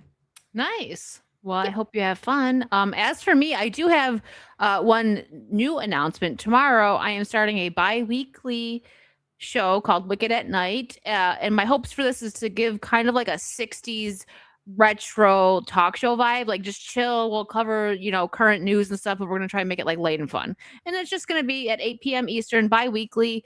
And we'll see how it goes. So I've been thinking about doing this for a while, and that starts tomorrow, 8 p.m. Eastern. So if you're interested in that, check it out. And also there will be possibly on my second channel. I haven't decided yet. I'm going to see Spider-Man tomorrow, so the review will be out. Yeah. And that's what I have going on. And Ken, thank you so much. Wicked the plushie is on the way. Woo! I will show him off. I will wait, and we will show him off on the next Vara and Virtue. Nice. I'll save it. Thank you so much, Ken. And yeah, that's it. So next week, make sure you tune in and watch Vara play something, because I'm pretty sure she's just going to game. Yep, probably. Yes. And Wicked at Night is a play on Nick at Night, not adult at all. Very safe for work. So that's what I was going for with that. All right. We're out of here. Go say hi on YouTube. Go say hi to Poor Choices. And on Kick, go say hi to Kings. I think they're reviewing House of the Dragon. So there you go. Nice. All right, guys. We are out of here. See you later. Bye. Bye.